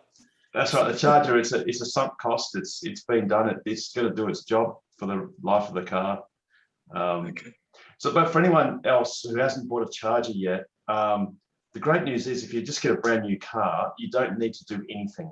If you just use your 10 amp tail that you get in your what's called a universal mobile connector, or UMC, that comes free in the boot of your car, you can just plug that into a 10 amp outlet, and overnight you'll get about 120 kilometers of range, which is plenty because most average cars do about 38 kilometers per day, which is 15,000 kilometers a year. What you can then later do is look around. Tesla's third generation wall connector, they call it a HPWC, high power wall connector. That's $780 from Tesla. And then installation can cost anywhere from, depending, roughly sort of $500-ish. Some more expensive installations can go up to a couple of $1,000. it sort of depends on the electrician that you choose and your local circumstance. So if you've got a multi-story house or something and power has to come a long way, or perhaps your meter box or switchboard is fairly full, and depending on whether your house is single phase, three phase, etc., it might cost a bit more than the $500. But one good thing to note is you don't have to feel like you need to engage any expert electricians necessarily. The wall box is basically an appliance. So any electrician. It is handy though if you get someone that's done a couple before. Yes, exactly. Yeah. Especially do make sure if you are getting a Tesla one in particular that the electrician sets the current limit, the power limit, because when you get these things out of the box, they're set as a default as 6 amps. So if that's a single phase operation, you'll get about 7 or 8 kilometers per hour charging, which is pretty bad. And if it's 3 phase, you'll get about 3 times that. So make sure the electrician sets the little rotary switch. Although having said that, I think perhaps the brand new Tesla chargers, that might be done via Wi-Fi. I'm not entirely certain about that, the Generation 3 ones. Okay, but yeah, Mike, I dare say the ABB one, it's a great product. It's not cheap, but look, it's robust and it'll last a lifetime. So, and it's a sunk cost, so it doesn't matter. Okay, a couple of other questions. Speed cameras. Is there any way you can get speed cameras shown? I know Hyundai and others do it. I think Kia might do it too. But Tesla doesn't seem to do it out there. Just don't speed? Yes. That's a very good idea. What I do, Mike, is I've got my phone sat there and I use Waze on my phone while I'm using the map on the screen. So I've downloaded the Waze app on my telephone and use that. That's the way they get around it. Okay, thank you. That's W-A-Z-E. W-A-Z-E. W-A-Z-E. Yeah. Okay. So how do you run it, Russell? You've got it on your phone. Yeah, so my phone runs the app. Yep. And then I just look at my phone separate from my screen. So I have got an application on my phone where I can share my phone to my screen, but it doesn't let you see any other controls of the car. So I pretty much just run them separate, and then my phone just gives me a notification. There is an issue though. If your phone's paired to the car, it won't override the volume, so you don't hear it. So I've got a second phone that's not paired to the car, which just runs the way so you can hear the speaker come up. Gotcha. Okay. Yeah, that's what I'm wondering about. For those watching in YouTube land, just a reminder that Russell never speeds. He's just using that for research purposes and also for more advanced route planning, because Waze is pretty good at that. Okay. Now, another quick question is, you know, those stupid things on the tyre, you know, the caps or whatever, those aerodynamic. Yes. How do you remove them? How do you remove them? You just pull them off. Okay. You just got to give it a bit of force and literally just pull them off. Try use both hands and, you know, roughly opposite each other, and just get your fingers behind it and just pull it both at the same time and it will come off. And do the mags look any good on the standard model? Yeah, they look great.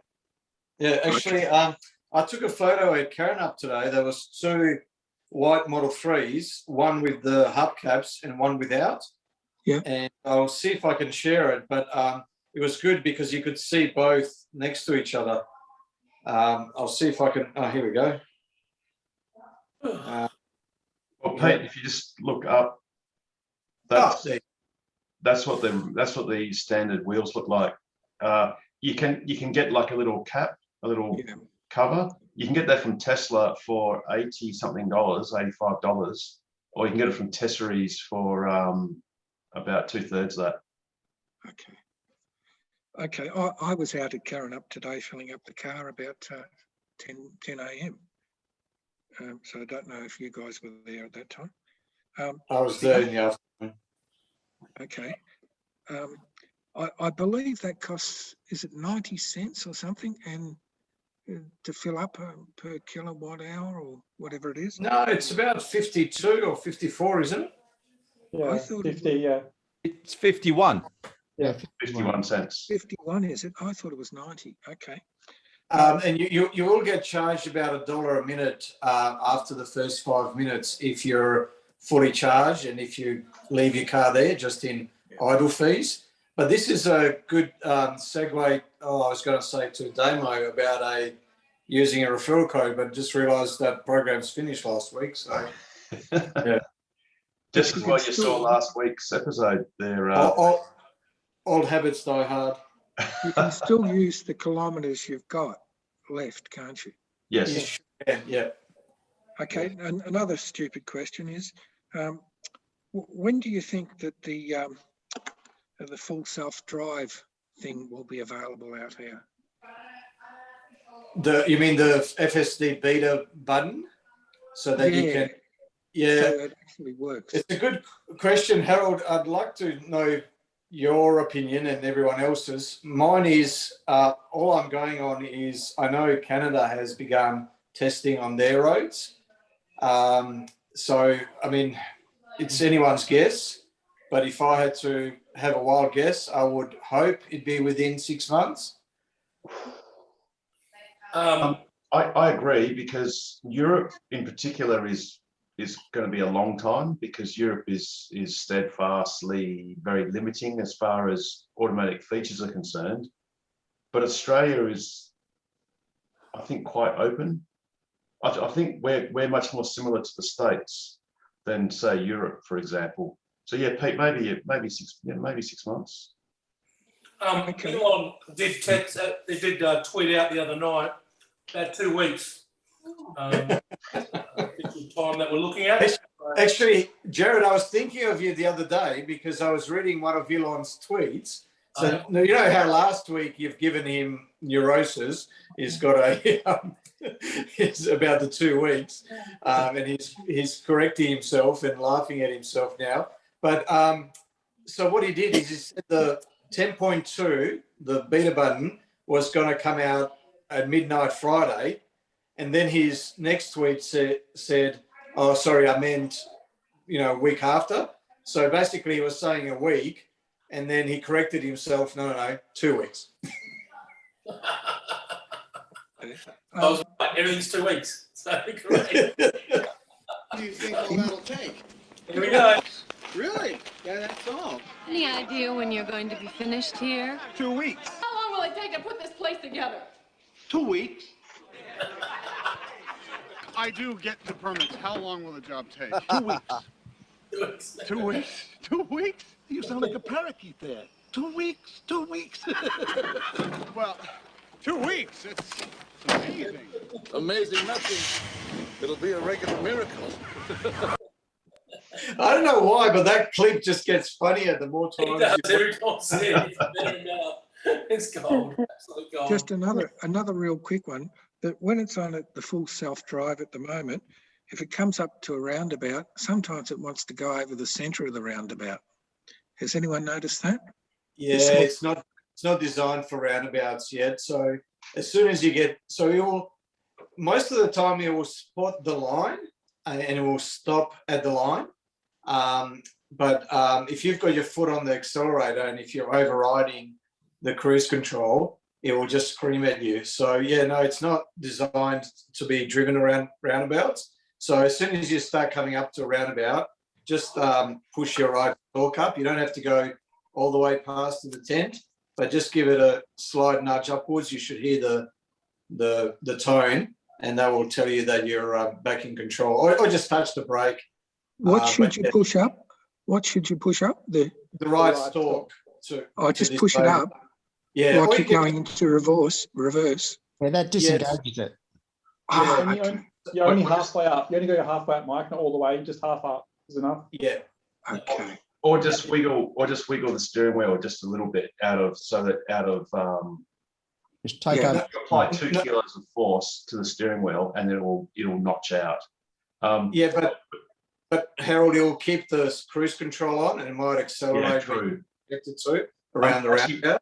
one other point too is, Mike, you mentioned a little while ago, or asking about full self-driving. Yes. You have have you paid for FSD? Yes. Oh, okay, cool. Okay. So just a little thing for anyone else that for anyone that hasn't paid for FSD, one huge caveat is that your cars will not stop at traffic lights, stop signs when you're in cruise control or autopilot. So they will not slow for give way signs, stop signs, and roundabouts. It's only if you've got full self-driving that it will do that most of the time. So just for those that don't have FSD, and if you're not sure what that is, that's the thing that costs $10,100 at the moment. If you don't have that, then you have to be aware that your car won't stop at roundabouts. And maybe just a note for Damo, when you're speaking to the minister and she balks at the 10,100, I know you said you quite like that feature. You can wait. In the US, there's a subscription. It's $200 US a month, and hopefully that will come to Australia, not too far from now. So you can just pay probably be 300 Aussie a month. But yeah, if you do want to get it, the advice is to buy the car without it and then put it on after you've taken delivery. And that way you'll avoid having to pay the luxury car tax on the FSD option. Yeah, that's exactly what George was telling me the other night. Yeah. Not to mention, we don't endorse that kind of behaviour. If any ATO members are listening tonight, no, it's perfectly fine. I mean, as Kerry Packer once said, it's not like they're doing such a great job that you should be donating extra. So you're not avoiding tax here at all. It's just we're minimising. As all good accountants say, the difference between tax avoidance and tax minimisation is about 5 years in jail. So everyone's allowed to minimise their tax. You just can't avoid it.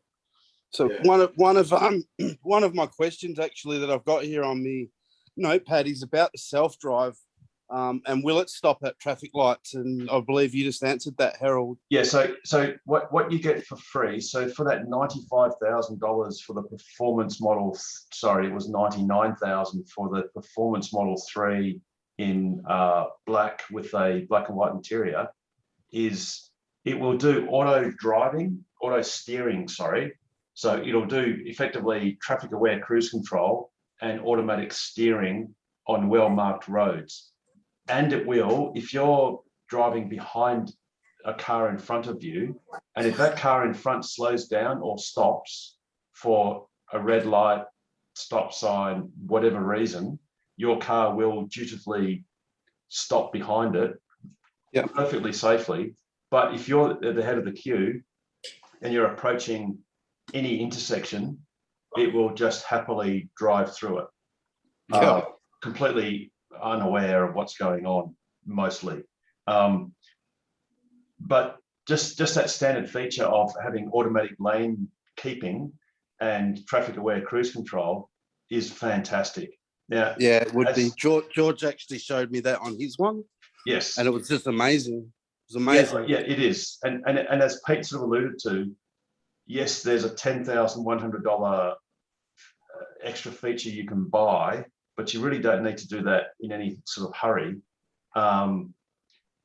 because you can actually, in America, they actually rent it out on a monthly basis. And in the States, it's 200 US. And in Australia, it'll probably actually be 200 Australian for the time being, until it becomes perhaps, 300-ish Australian or 280 or whatever it is, the currency conversion at some later stage. That'll stop at traffic lights, Harold, if you're ahead of the queue. Yes, it'll stop at traffic lights. Now, that can be... It will also, just point out, Harold, we also do the self-parking, the parallel as well as the perpendicular. And it will stop at give way signs and roundabouts, like we mentioned. But just so you know, with the traffic lights, so what it used to do a few months ago is, and it still does some of that now, So it would generate what's called a false positive, in that it would stop even on green lights. And what you had to do was either touch the accelerator or push down on the right stalk to confirm that the right light is in fact green. Now it will go through a green light as long as there's a lead car in front. So it takes the lead car in front as confirmation that the light is in fact green. Most of the time works about 8, 9 times out of 10. But if there's no car in front of you, it will still stop even on a green light unless you override it. Yep. Okay. Okay. Just on Another that, question. It's amazing. Someone on self-driving. When I go down the freeway, I've noticed that it picks up the signals from the train, and it comes up on the display showing a traffic light in the freeway. Does that stop anybody, or with their full self-driving, or does it ignore it? Yeah. No, it's not. It balks. It usually slows down, has a bit of a panic attack. You just ride through it by pressing down on the accelerator. It's fine. I actually had an episode recently with the red light, and I actually had a red line across the freeway. Yes, coming down. Yeah. And I'm just going, what? That I put my foot on the accelerator, but I mean that's just a little bit ridiculous. The other thing it does on, say, for instance, Canning Highway going west over the freeway, and you've got Kintail or something that's to the right. There's a half intersection, but there's a red light, but it's only a red turning arrow. The car will pick that up as well, even though you're in the extreme left-hand lane on Canning Highway going west, and it will show, as Nigel just described, it'll project the yellow a red line across the road and want to stop there. So you've just got to basically pay attention. You usually hear a ding, like a warning that there's an intersection that it can see, and then you just ride through by pressing the accelerator. I've had the car recognise the red train lights, but all it did was render them on the screen, and I didn't have my foot on the accelerator, and it just kept on going, didn't slow down at all. So yeah, it must just do it, differently in different spots, or maybe I was going so fast it didn't have time to slow down. In a perfectly safe manner. Another quick question. When it stops the car, does it put its brake lights on? Yes, it does. It does. And when you slow down, when it regenerates, when you take your foot off the accelerator and it slows down beyond a certain minor threshold, the brake lights come on. And in fact, you can see them if you look closely at the image of your car on the screen. And actually, if the image of the car on the screen is a bit small, you can just use a pinch zoom and you can make it bigger. And you can actually, while you're driving, while the car's driving, preferably, you can actually spin the car around and look at it from different perspectives. Okay. Sorry, Harold. Yes. With the full self-drive, will it stop at stop signs, and then when it does stop, does it go automatically again, or you've got to engage it to drive? No, it'll only stop. Then you have to basically use the accelerator to go through. You can either use the accelerator, or you can press down on the right stalk. Okay. And then it will accelerate by itself. Oh, what, from a stop sign? Yep. Oh, really? Oh, yeah, just like from a traffic light. Yeah. Wow, I just learned something. There you go. You've only got one reverse light in the back of your car, just so you know. If you think you've got two, you've only got one. Actually, I disagree, Jared. On my Model X, because I paid extra, I got 2 globes, mate. That was a part of the package, but yeah. Okay. Another question. Another question is the air pressure in the tyres. I've got Michelin. I think they're just, are they 18 or 19 inch or something? Yes, that's what I've got. I asked the tyre people, what pressure should I put in? And they said, 37. But if I put in 37, it brings up an alarm. If you take the official line, if you look on the inside of your driver's door, where the latch is to bolt into the car or whatever the catch, or sorry, the other way, there's a little placard that will tell you the tire pressures. Now test that. That placard will recommend for your car to be 42 PSI. Now, this is not, I pump my tires a bit harder. I just have to play this first. The following segment is general in nature and shouldn't be taken as personal professional advice. Listeners should seek their own independent assessment from a qualified advisor and not rely on the general nature of information in this program. That's like bullshit. Rightio. So if you look on the side of the tyre, there's a placard that says the max inflate is 50 PSI. Now that is the maximum cold inflation pressure for the tyres. Yep. So that's the maximum that the tyre manufacturers have stipulated that you should inflate your tyre when it's cold. Car manufacturers are well known for recommending generally lower pressures because you get a more comfortable ride. Tyre manufacturers generally recommend a higher tyre pressure. So I guess you could say between the two values of 42 and 50, there's a value in between there that works for most people. I personally pump my tyres hard because I get better range, and I think I get a little bit less side scrubbing, but that's a bit subjective. But no, 36, that's insanity. In fact, if you inflated your tyres, if you deflated your tyres to 36, you'd actually get a low pressure warning, which is one of the great things you do get on your car is a tyre pressure monitoring system, and you'll get a low pressure warning. Yeah, Mike, I run mine at 45 cold inflate.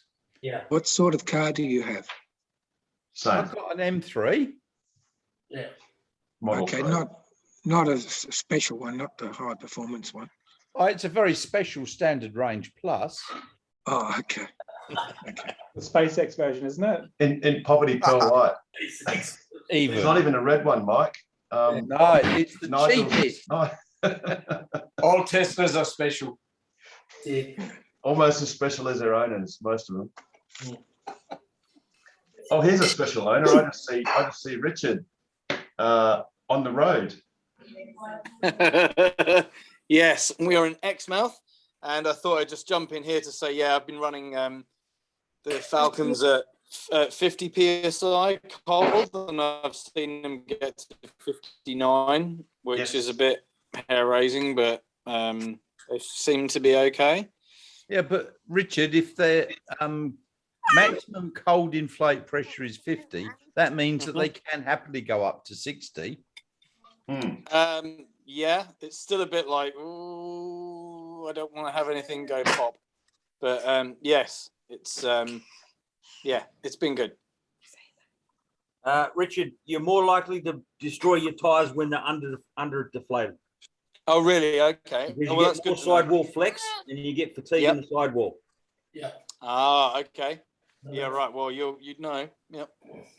And they're more likely to heat up as well, aren't they, Rob? If they're That's why they fail. That's what happens. You get the tire wall flex, they get super hot, and then they actually pop because the superheat then actually increases the air temperature and the pressure. And because everything's so hot and virtually melting and almost on fire, That does make sense. it then blows out because you can pull a couple of 100 degrees easily in a underinflated tire, and that will then double the pressure because absolute 0 degrees is 273 Kelvin. So you could, if you rise another 273 Kelvin, you just doubled your pressure. So true. yeah, like Rob says, it's actually really dangerous to have underinflated, badly underinflated tires. But the good thing is our cars will give you that warning. So Mike, if I was a voting person, I'd go close to what Nigel said. Go the halfway, basically 45, and you'll get better range, better efficiency.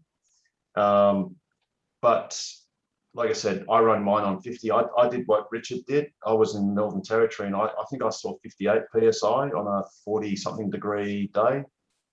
And the tyres were great. So that's actually a question, because, you know, I'm running 50 PSI air and I'm already seeing 58, 59 PSI even in 30-degree days. So it's risen quicker than I thought it would.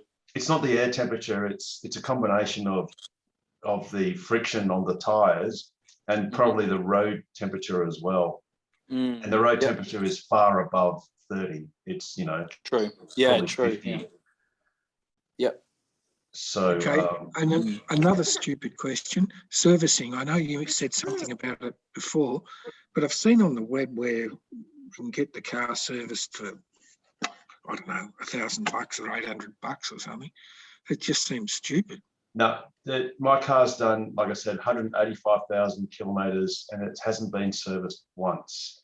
Now, I think, Pete, I think you mentioned a couple of weeks ago. One thing you can service, you can get them to change sporadically, although I haven't. Although I must admit, my car probably does need it. Is the cabin air filter for the aircon? Okay. Yep. So the internal cabin air filter. There's two filters. One that, so first of all, Tesla is the only car manufacturer without without any servicing schedule or maintenance schedule. So that's number one. But they do have recommendations, and yes, there are two filters. One in the Model 3, you're recommended to replace every 2 years. The other one every 6 years. There's also, they recommend that once every 12 months you check the brake fluid for contaminants. Obviously rotate your tyres every 10,000 K. You know, your 12-volt battery will probably go after 3 or 4 years, or 3 to 5 years. So yeah, might be worthwhile replacing that after 3.5 years or what have you. There's another recommendation, but that doesn't really apply to WA. It's only on snowy roads, you know, to do with the salt. And I'm pretty sure, apart from washer fluid and windscreen wipers, I understand Rob just changed his windscreen wipers after, is it 240,000 or 230,000, Rob? Yeah, 235,000. I found a windscreen wiper blade in the shed, and I thought I'll change it. Okay, and another quick question is the build quality on the, I think it's the left-hand side where the tail light is. It doesn't match up to the chassis, where the right-hand side it does. Has anyone else noticed that? How old's your car, Mike? 2 months or 6 weeks. Okay, right. Yep. I asked Tesla about it, yep. and the guy in Tesla said, "Oh, it doesn't match up. But what do you want us to do? Rebuild the car?" That's nonsense. Sorry, I shouldn't say that. Maybe cut that out, Harold. But I mean, that's my first reaction. I mean, if it's very minute, he may have a point. But if it's if he can obviously see, if you can obviously visually observe the difference, what I would suggest is just go in your app and book in a service appointment and ask them to adjust it. Yeah, 100%. Yeah, and Pete, I won't cut that out because it is actually, I totally agree that statement is nonsense. Yeah. Just book it. If you're not happy with it and it's different to the other side, just ask them to adjust it. Is that common on any of you guys with your cars? In the American-built cars, it's notorious. There is not a single panel on my Model X that lines up with any other panel or trim or anything. And that's just a fact.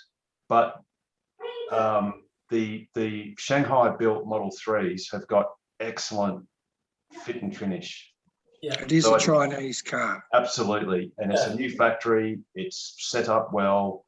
Yeah. And I dare say the employees are much more inclined to perform well or else.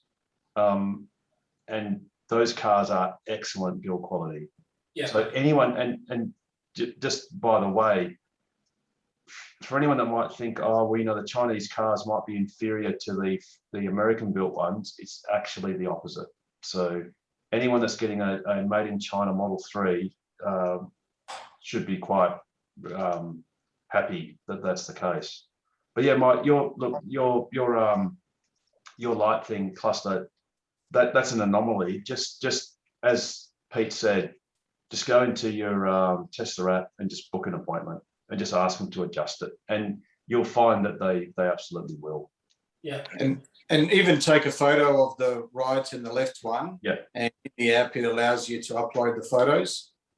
So go. So I can't remember actually. I'll have a look now if there's a build quality option.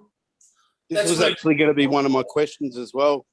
Is there a difference in build quality between the Chinese factory and the American one? Yes, big difference. At least as far as we've seen thus far, big difference. Not just that, but the actual paint and stuff they can use is better because they don't have to meet the same regulations as what the California market does. So you get a better overall product as well because of the lack of regulations in China, I guess. Yeah. Yep. Yeah, So, definitely, Mike, when you get an opinion from one person at Tesla, don't just settle on that one person's opinion. Go to another person. I remember walking in there and my mother-in-law asking, is there USB-C outlets on the car? And the person said, no, there's not inside the car. And then, of course, the other person came over and said, no, there is. There's 2 on the back here and there's another 2 here. So don't take the first person's opinion. Definitely go back and see. There is an exterior. If you select the exterior, there is a headlights and tail lights. I mean, that the thing too is once you proceed through booking a service, there is a text section and photo submitting icon. So you can actually upload photos and you can put in text to elaborate on what you're on about. So you can definitely select exterior and then headlights and tail lights, or you can just go other and then just describe it and attach photos. Hey Harold, would you go exterior trim, or is that more to do with the rubber trim around? I just sorry, I've now just reset my service. Oh, so you go select service. There's a select, I don't know if that's in focus. There's a select service, and you've got collision and glass, noise, vibration, tire wheels, exterior. So under exterior, you've got door handles and latches, headlights and tail lights, windshield wipers, and then exterior trim. It's not really a trim thing, Pete. I'd either go headlights and tail lights, since it is a tail light that's got the issue, or you would just go other, because other really covers everything. And in fact, on other, you have to select something else. So when you select something else, just put in misaligned headlight or something. Yeah. I know that Richie took his car in with a problem with the same thing that you were saying, Mike, and they fixed it pretty quickly, actually. So, and his car was about 3 months old. So, you know, it should be right to take it back to them and they'll fix it. With due respect to that Tesla person that had that remark, Mike, you know, maybe he was having a long day and, you know. I actually took the car into them so they could see it. And that was his comment. And I let it go, but I thought, gee, mate, I wouldn't employ you. No. Yeah, well, not everyone has a great day every day. Certainly yours truly doesn't always. But yeah, look, I just book it in. If you book it in, it's then formally tracked. And it's not a matter of you just walking up saying, can you fix this now? So if you book it, and particularly, like we said before, if you can get a comparison photo of the 2 sides to see the difference, then they'll just go, oh, look, we're just going to have to cop it sweet. And look, generally Tesla do come to the party, you know, so just do that. Thank you. Now, Russell. Hey, I've missed the last couple of sessions, but I have been watching the back on the videos. So thanks for all the comments last couple of weeks. Actually, just hang on 2 seconds. As you do, that is a perfect segue, very briefly, for anyone here, because obviously if you're on YouTube, you already know about this, but if you just search TOQA in YouTube, you'll find our channel. And when you go to that channel, you'll find, if you go into videos, that there are reams and reams and reams of Ask Us Anythings that you can watch if ever you feel so insomnia. I don't know what insomniacal or whatever. You can watch hours upon hours. In fact, I think we broke a record. Well, last week we had 4 hours and 36 minutes. And that even included a bit of a technology failure where my computer crashed because it just gave up. It couldn't handle it anymore. So I had to piece 2 videos together. So yes, so sorry, Russell, for that little interruption, but yeah. Just on that as well, Harold, do you want to just speak about the links for your car as well while you're talking about YouTube? And could you also add KO in there for me as well for the next one? Oh, KO, yes. Okay, so if we just open up the video, place you can charge is what you can do in your car under the YouTube tab. And then it actually also shows other details. And these bottom links here are all the streaming services you can put in your car. So I'm just going to write that down, KO. The importance of that is you get to watch it in full screen because you go through the YouTube app rather than trying to navigate through your browser and you get the side bit where your car is. So if you do want to sit back and watch some sport or whatever, you can watch it in full screen while you're not driving, obviously. Yeah, so usually in the screen, you'll see this at the top part, and then at the bottom part, or maybe it's to the side on Model 3s, I'm not entirely certain, you can see the streaming sites compatible. So that's just like a little pro tip. I think now we have got Disney Plus actually on the Model 3s, but if you haven't had your software updated, you can also do Disney Plus. And then obviously we've got our website, which is toqua.org.au. We've also got Tesla's version of our website, which is on engage.tesla.com clubs Western Australia, Facebook, Instagram. We've got a Twitter handle. And as Nigel, the other Nigel would say, we're also on Patreon at patreon.com/TOQA. So that's enough of a shameless plug. Go, Russell, with your original question. So this is more of a couple of comments first. So just for Richard, the other few weeks ago, I was asking you about the front struts. What I found out since then is the Model 3s that are built from 2021, from June onwards, aren't actually compatible with the current front strut, automatic struts available on the market. Both Hansshow and EV Offer are both developing new ones because the bracket on the actual bonnet is different from the previous versions of the Model 3s in 2021. So just anyone looking to get auto struts, just make sure you've got a bigger bracket and your strut fits inside, you've got to get a newer version of a strut. So don't spend extra money. Also too, I'm getting HomeLink installed tomorrow. So it's not super easy to get done in Australia, but I managed to navigate through the process, and Ben's coming out tomorrow to fit the unit in my car. I've got the device set up on my garage door open already. Should be able to get that sorted. So I'll be able to give you some feedback next week with how that sort of went, if everyone likes. So is that Ben from Tesla? Yeah. No, Ben's awesome. He's a ex-Porsche guy. He's really good. Cool. And next to the Dr. Cooper, I don't know, he's the whiz when it comes to anything. I'll put my Dr. Cooper next to your Ben any day of the week, mate. My doctor will know. So Russell, you realise he's taking your front bumper off, don't you? Yeah. You can sort of get to it by just levering it out, I think, but whatever. He's doing it, not me. So whatever. I'm sure we'll figure it out. He reckons it's only going to take half an hour to do, so I'll take some before photos to make sure it's the same as the after photos, and I should be fine. Open your roller door up and down, Russell, is that right?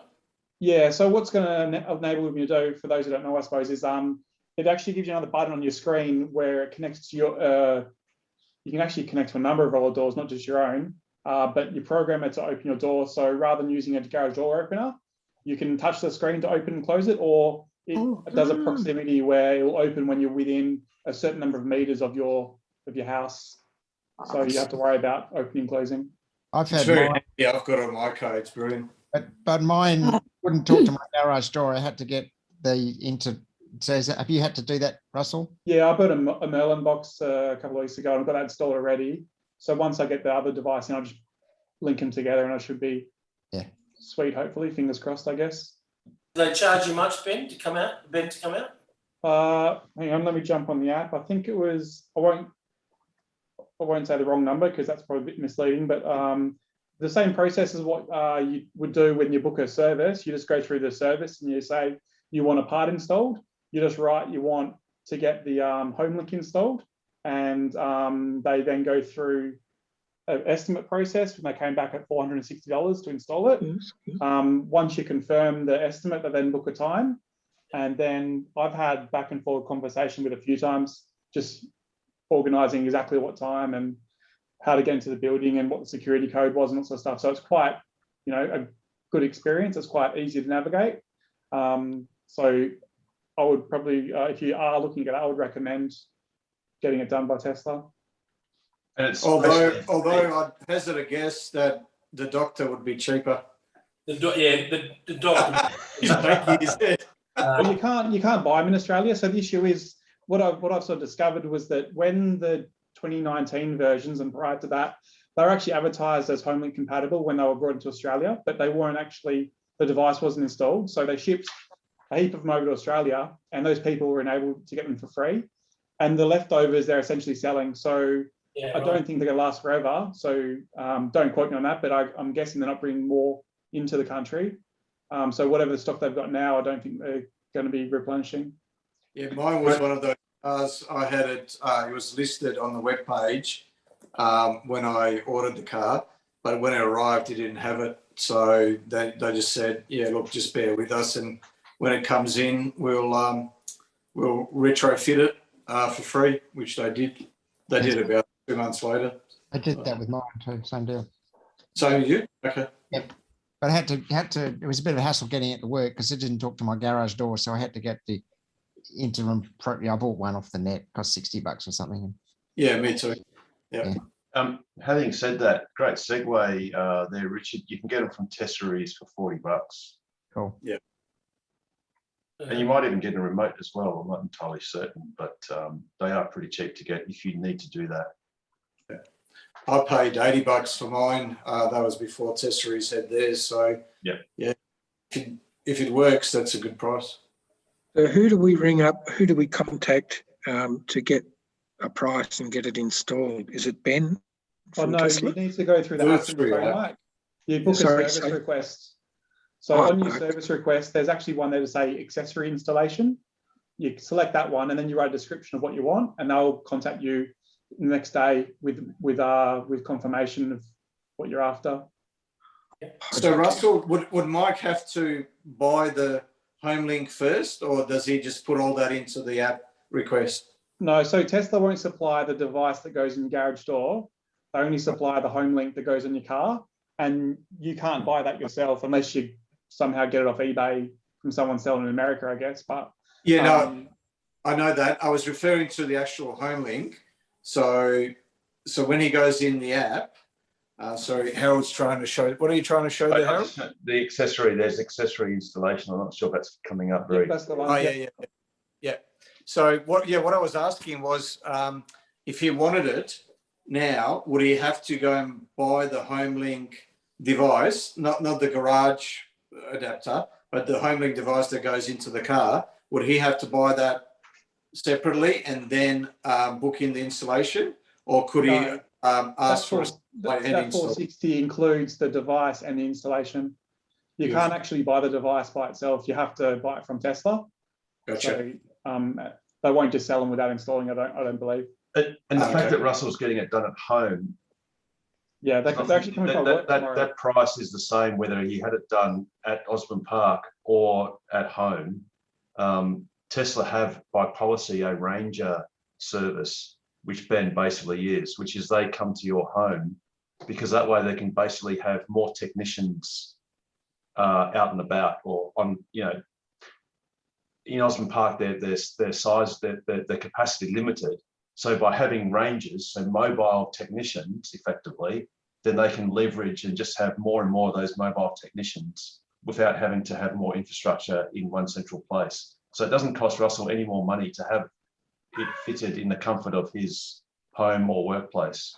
That's just something that Tesla does for minor issues or purchases. They do ask though that you have an area that's available for him to work in, an undercover area as well, in case of the weather. But if you couldn't comply with that in winter, I'm guessing they might say, no, sorry, you got to bring it in. But if you could have somewhere to work, they're fine. Yeah, 460. I thought you were just referring to the installation. If that includes the home link, that's actually that's a really good price. I believe back a couple of years ago it was 600, and I think the price has come down. Yeah, no, that's really good. And you might even, so I had Taylor come out a couple of times. He drives in a adapted Model S with drawers in the boot where he has all his tools. But apparently there's a Tesla marked ICE car as well. Actually, I might even have a photo of it. Is that the Ute? It is. Yeah, I think that's Tesla Energy, Pete. Ah, okay. Gotcha. Yeah, I think that's Tesla Energy. Okay. Okay. So next question. Sorry for the questions all the time here. But just as a comment before that, I can't remember who someone was talking about charging. I've had my car now for a bit over 1,000 kilometers, so not a huge amount of time. But still to now, I haven't paid 1 cent in any sort of power to charge the car. I've managed to either charge it for free at local areas where there's free charging, or charge it through solar, which is completely free. So awesome. That's been quite good. There was an incident the other day where I was trying to charge my car, funnily enough, but someone with a Model X, I guess, I don't want to be stereotypical here for Harold, but they parked in the spot but not actually plugged their car in. So which colour was that? A burnt orange Model X? That'd be really annoying. Actually, there was in Eton, I think it was yesterday, there was a guy with a ute and a long trailer that decided to park, ICE ute obviously, that decided to park long ways again across about 4 of the charging bays. Right. Yeah, okay. Russell, was that Model X parked at a supercharger? Where was he parked? No, it was at Coburn Shopping Centre. Oh, sorry, I didn't hear that. Coburn Shopping Centre, just on Belia Drive. Okay, and he wasn't plugged in? No, he wasn't plugged in. He just reversed up to it and parked there. And the other spot was actually someone was in there charging, and I was like, oh, damn it. I wanted to use it because I hadn't done that one before. I wanted to actually try the app and see how it works. But yeah, it wasn't like I needed the charge. It was just more of would have been good to try it out, but yeah, whatever. Speaking of needing to charge, there's a fairly good website. It's actually called needtocharge.com, and you can jump on there and create a sticker with a QR code, and then you can print that out and put that on your windscreen. Actually, Harold made up some Tokwa templates, and so I just put it under my Tokwa template, and when I charge, I just throw that on the windscreen, and that way, if someone comes up and they need to charge urgently, they can just scan the QR code with their phone, and it will enable them, without giving away my telephone number or my email, I think it will send me a text or an email telling me that someone wants to charge, and that way I can just come out and shift the car for them. Yeah, you can check in with PlugShare as well, when you can contact the person that's currently charging. Absolutely. Yeah, so that's a good idea. So the last question was for Harold. But that's assuming they've checked in. Checked in, yeah, of course, yeah. I sent you a text message the other day. I'm not sure, you might be blocking my calls or whatever. He does that already. But it wasn't about your credit card details because Jared's already given me them, so that's fine. The question was around them up on Facebook last week. Don't worry. What number does your phone number end in, Russell? It's ends in 838. Anyway, it doesn't matter. It doesn't come up as bad girls, Harold. Anyway, yeah, go on, Russell. So yeah, my question was around. So I've got an opportunity at the moment to actually speak to my company about electric vehicles in general. The company I work for is actually wanting to be quite proactive and do things to enable. That was the 16th of September, wasn't it? It was, yes. Yeah, sorry, I've got it. So I'll go over the question. You can see it there, but yeah, I've got to speak to quite a lot of people. And I guess what I'm after is a bit of advice about some talking points that you really want to hit that I guess cover a diverse amount of people. That's not just just the performance people like Damon might be, or just the greenies like I am, but where you get that mix between the conversion. Right. So this is for a workplace, right? Yeah. So not just that. It's not management. It's for the people. What I mean. Sorry. So this is for charging your car while at work. No. I already do that. That's not a problem. This is giving I guess a presentation to the office about electric vehicles. And in general, how people can get involved in it, and potentially what hurdles there might be, and my experiences, and the pros and the cons. And I know when Pete went on the news, he had some pretty good, or was Touchpoint had some pretty good points that he was speaking about there. That I sort of jotted down a few of those talking points. But is there anything that you generally mentioned that wasn't included in that conversation that you might think are beneficial? Yeah, actually, Harold, Ken, and myself did a presentation to. Was it 140 year 11 students at Hale, which went for about 45, 50 minutes. So yeah, we brought all three cars down, the S, the 3 and the X, and just did a sort of a 50-minute talk, which was really well received.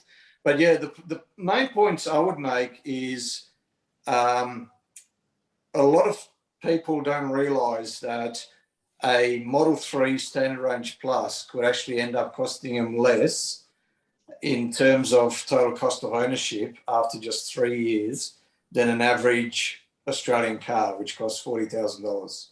And that's including depreciation, maintenance, fuel, registration, and insurance as well. And upfront cost, obviously, too. So that's a big one. And people don't realise it's the safest car on the road. And obviously all those things, such as the fact that it's effectively future-proof technology in terms of the over-the-air updates. It's the only company in the world where they can adjust the performance of the car through an over-the-air update. The total cost of ownership would be the big one. Obviously, the environmental benefits. A good way to put it is I always try and argue that it doesn't matter what you look at. I called it the car without compromises, but it doesn't matter what you look at, whether it's the performance, whether it's the environmental aspect, whether it's the economics, whether it's the convenience even. There isn't an argument that you can make comparing an average petrol car against the Model 3 where the Model 3 wouldn't be superior. There's really only two arguments that you could try to make, and one would be the time to refuel, and the second one would be upfront cost. But both of those are relatively weak arguments. So in terms of upfront cost, like I said, you need to look at the total cost of ownership. And if you look at it that way, then the car is actually cheaper after 3 years. The depreciation is a big component there. But in terms of time to refuel, it's a very, as you're probably starting to realise now, it's a very different dynamic. And especially if you're charging from home, and 75 to 90%, on average about 80 to 85% of people charge at home. and 75% of those charge from solar. So it's a very different dynamic because it's inconvenient to go and out of your house or away from your route to go and fuel up a petrol car, especially if you're looking at the prices and you're trying to, good luck trying to do that in the UK at the moment, by the way, too. But yeah, especially if you're looking at the petrol prices, it's fairly inconvenient. You've got to get off your route. You've got to stand there with your hand on the Bowser for 5 minutes. So, you know, the most common question is how long does it take to charge? So my automatic response is about 3 seconds, a second to plug in and 2 seconds to unplug, because you don't have to stand there for 5 minutes with your hand on the Bowser sucking in the fumes. And then you don't have to go and line up to pay, and then you don't have to go back onto your route. So because that's a 5 to 10 minute exercise and it's inconvenient, we naturally wait till we're almost empty and then we fill all the way up. But because it's so easy to plug your car in at home, so I've got a high-powered wall connector. It's about 0.5 metre from my charge port, and you know the HPWC's got a button on it, so you don't even have to worry about opening the charge flap. You just press the button and just plug it in. So it's literally identical to plugging in a smartphone. And because it's so convenient, you don't mind topping up every day or every time you're back into your garage, which is what I do just out of habit, which means that pretty much every time I sit in the car and I only charge to 80%, I've got 10 days worth of driving, because the average car in Australia drives 40 kilometres a day, roughly. So can I jump in here, Pete? Yeah, absolutely. Yeah. Russell, can I give you a bit of a short advice here? Do not talk about the environment, because half the people will get up and walk out. Talk about fuel security. Talk about fuel security. Talk about what's good for them, which is they're going to save money on maintenance and electricity, and it's very fast. If you start talking about the environment, you've lost them. I actually had someone question. I sent an email on World EV Day. I was asked to send an email out to the company talking about EVs, and I did a bit of a spiel and asked anyone if they had any questions to come see me. And I mainly got argumentative questions back, people trying to confront me about the, I guess, their perceptions. One of the questions I couldn't answer because I wasn't really educated on that point. I probably still haven't got that far yet, but was around, they were saying, well, actually, if you look at the actual car itself, the amount of lithium and whatnot in the battery, when the car's finished, what do you do with it all? Like, where does it go? Like, it's probably worse than recycled. The vast, majority of the materials, and they're working towards 100% recyclable battery, so it gets recycled. Yeah, but before you recycle it, you'll repurpose it before you recycle it. So you'll use it as stationary storage in your house. Yeah. Tesla have a document where all this on their website has a document where all this is detailed. Cool. How long it takes for the battery to pay for itself as far as carbon emissions go? It's depending on how far you drive every year, but it's less than a couple of years in terms of the embodied energy payback period. Sure. It's 13,000 kilometres in Australia. Yeah. 13,000? Yes. It's about 1 year. So the average Aussie drives about 15,000 kilometres. So you could argue that it's 1 year, but if you say it's less than a couple of years, no one can argue with that. Yeah, that's fantastic. Pete, did you have any, did you present a PowerPoint slide or anything at that? No, we just talked without notes, but Russell, I'm sure Harold and Rob would put their hand up as well. If you wanted to do your presentation at work, and if you wanted to have one of us just sit there, you do your presentation, and if you get stuck or if there's something that you don't know, or if it comes to a question and answer session, more than happy to back you up, or more than happy to be there to answer anything that you can't at that moment. Yeah, okay. I will keep that in mind. Hopefully, I'm going to do a bit more research for that anyway. I should be full bottle and I shouldn't really get any curveballs. Or even tell us when you're going to be doing the prezzo, and we'll keep our phones free. Yeah, okay. And if you get stuck, literally just text or put us on speakerphone or whatever. Yeah, okay. Fantastic. Thanks. And one of the main things is look, one great angle is, imagine you're contemplating buying a 3 Series BMW or a, what's the Mercedes equivalent? Anyone? C-Class or something? C-Class, yeah. C-Class Mercedes, and I don't know what the Audis are. It's E-Class. Is that? E or C? No, I think it's a C, because Mercedes, they got so many different versions. C-Class, a bit smaller. Yeah, so if you're in that sort of market, between the, let's call it the $60,000 to $100,000 cars, the mid-size premium sedans, then on every metric, Tesla wins. No, it hasn't got many buttons. Doesn't have as half as many buttons. Well, it actually has got quite a few, because I've taken about 120 photos of all the different combinations on the screen. I just didn't update that actually. Some people like buttons. I don't get it. Well, but the closest petrol comparison is the BMW M3. Yeah. Okay. Yeah. So if you're looking at just a premium sedan, mid-size sedan, Tesla wins, regardless of the fact it's electric. Environmentally, it wins if you're interested in the environment. But even if you're not, if you're just lazy and you can't be bothered going to the petrol station once a week and feel ripped off, you can basically leave home every morning and be as good as full every morning. It's a bit like, remember the old Nokias? And Nokias, you didn't have to charge for a whole week, when we thought that was awesome. These things you've got to charge every day. Yeah, and that's you do it true. at night time when you're sleeping, and that's what you do with your car. You don't have to deliberately go and plug the car in once a week. Half a kilometre away. You don't have to take your phone down half a kilometre, plug it in, wait 5 minutes. Exactly. You just go and sit it on the inductive charger or plug it in to next to your bed while you're sleeping. A good way to say it is that, unlike with a petrol car where you go out to charge, with an EV, you charge when you're out and you charge at home.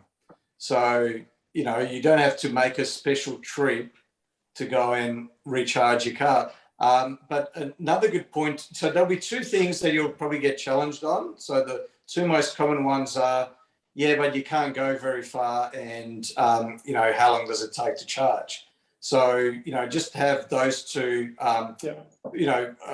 arguments ready, but a really good argument with the one against, the range and how long does it take to charge. So in terms of how long does it take to charge, well, Tesla came out with battery swapping technology back in 2013, and they could swap out 2.5 batteries in the time that it took to refuel a car at the fastest 38 litres a minute flow petrol Bowser.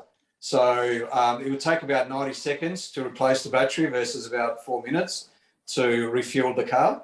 Now, the reason why they went to charging rather than swapping batteries is because no one used it. So they actually had a working station. I think it got decommissioned a couple of years ago between LA and San Francisco, and they got rid of it because no one used it, because people thought, well, why would I drive? We built a gas station. Sorry? Oh, sorry, that was actually me unintentionally interrupting, because I actually found the video. Oh, excellent. Yeah, bring it on. Free. You might have to cue it a bit further, Harold. Oh no, here we go. Yep. Now you might want to skip forward, because otherwise it's going to take about 3 minutes. We filmed the gas station. The gas station's on the big screen, and there's the battery pack getting swapped out with some festive lights.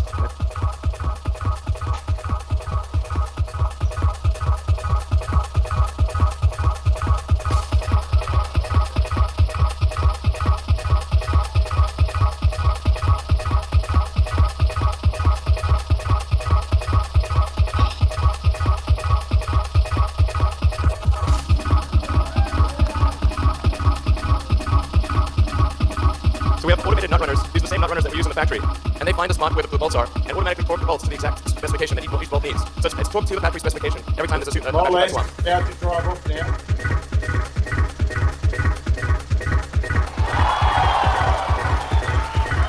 Yeah, looks like we've got some extra time. So since we've got some extra time, let's do another one. Now, we searched LA for the fastest gas station, which is 10 gallons a minute. And we told Javier there, who's in the thing, go as fast as you can.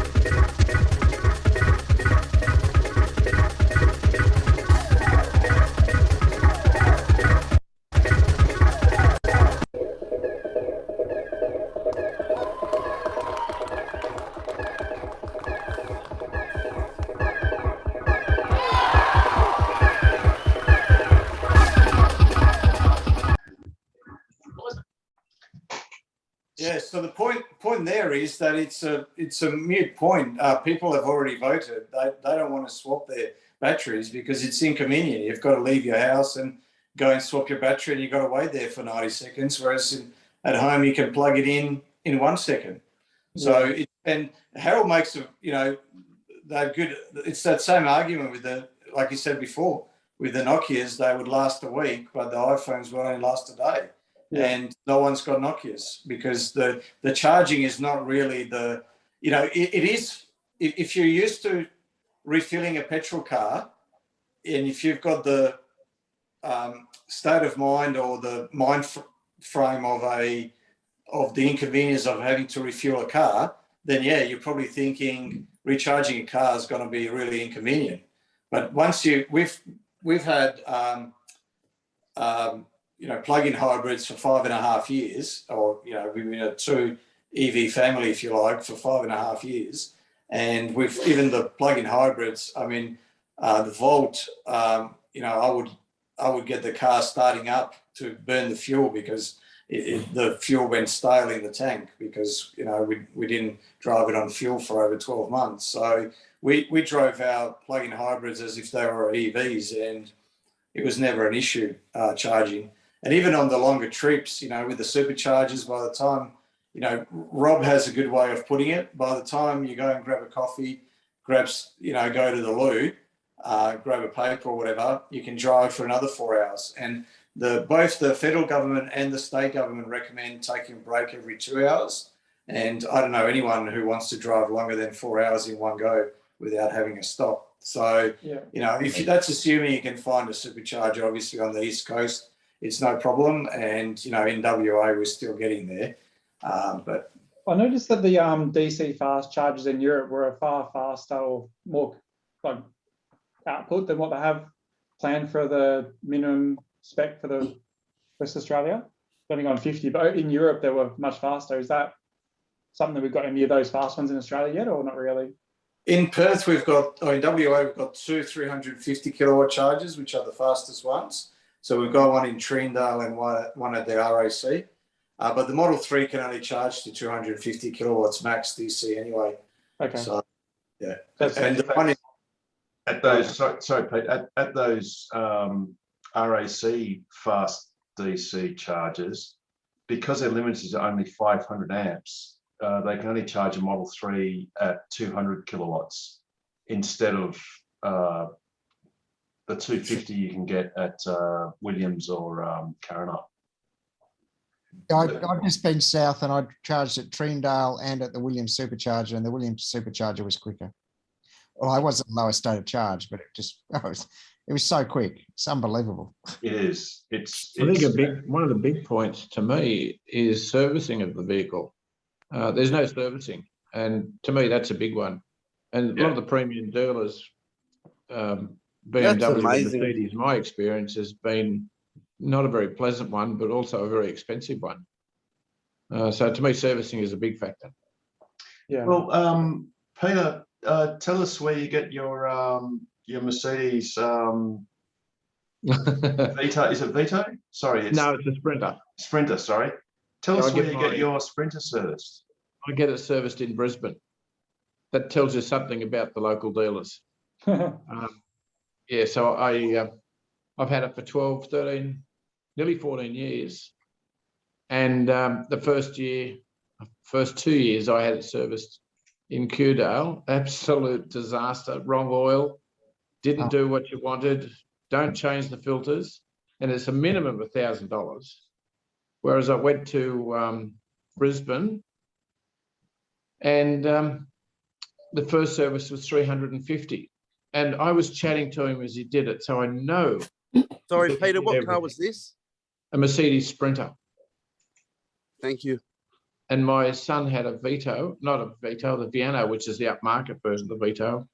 And he had far worse experiences than me at Diesel Motors. It was shocking. So servicing to me was a massive point with the Tesla. And it's got 3 boots. Yeah, it's got 4 when I got boots on.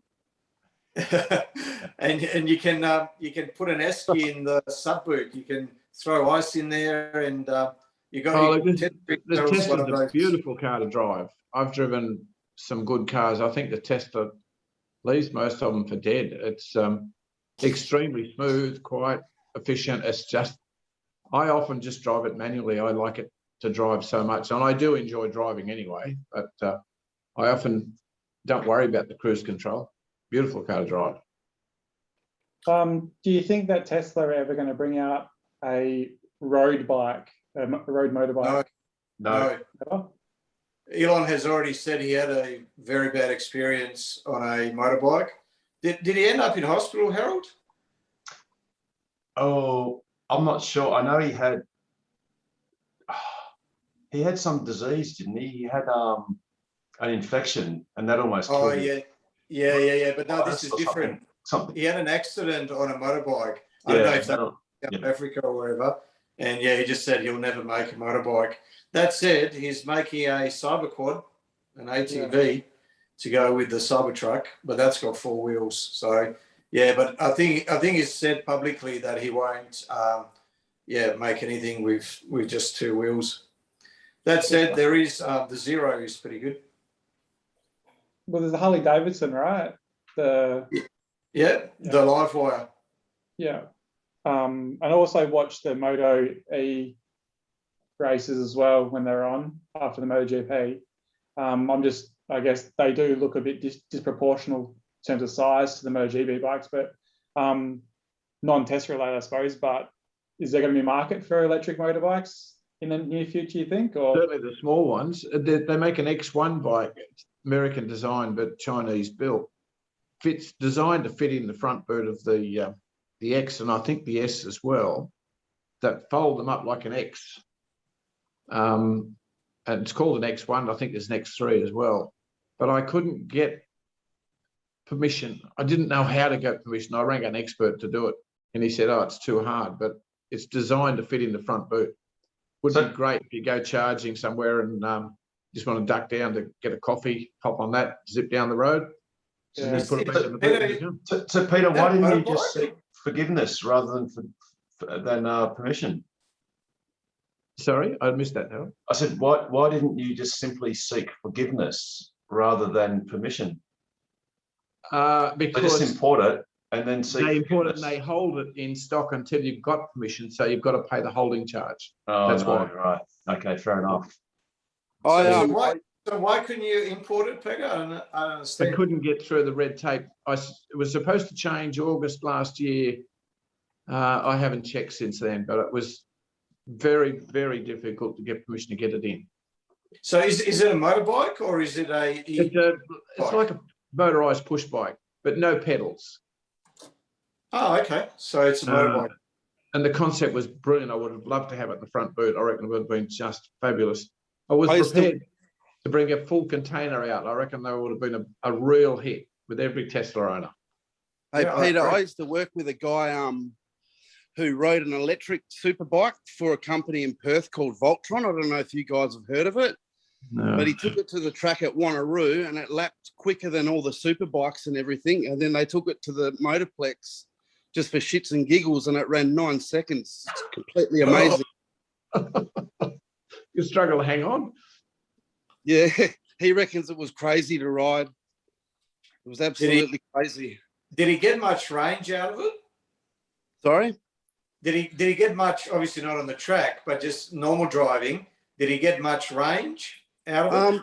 from memory, I think the range was quite good. It used to go for a whole race sort of thing against all the other super bikes. I'm not actually 100% sure on how much range, but he said it was quite fair. And the only sort of thing from memory because this was probably about 6-7 years ago, limiting the bike was the weight of the battery packs. He reckons if he could have got lighter batteries, it would have gone heaps quicker again.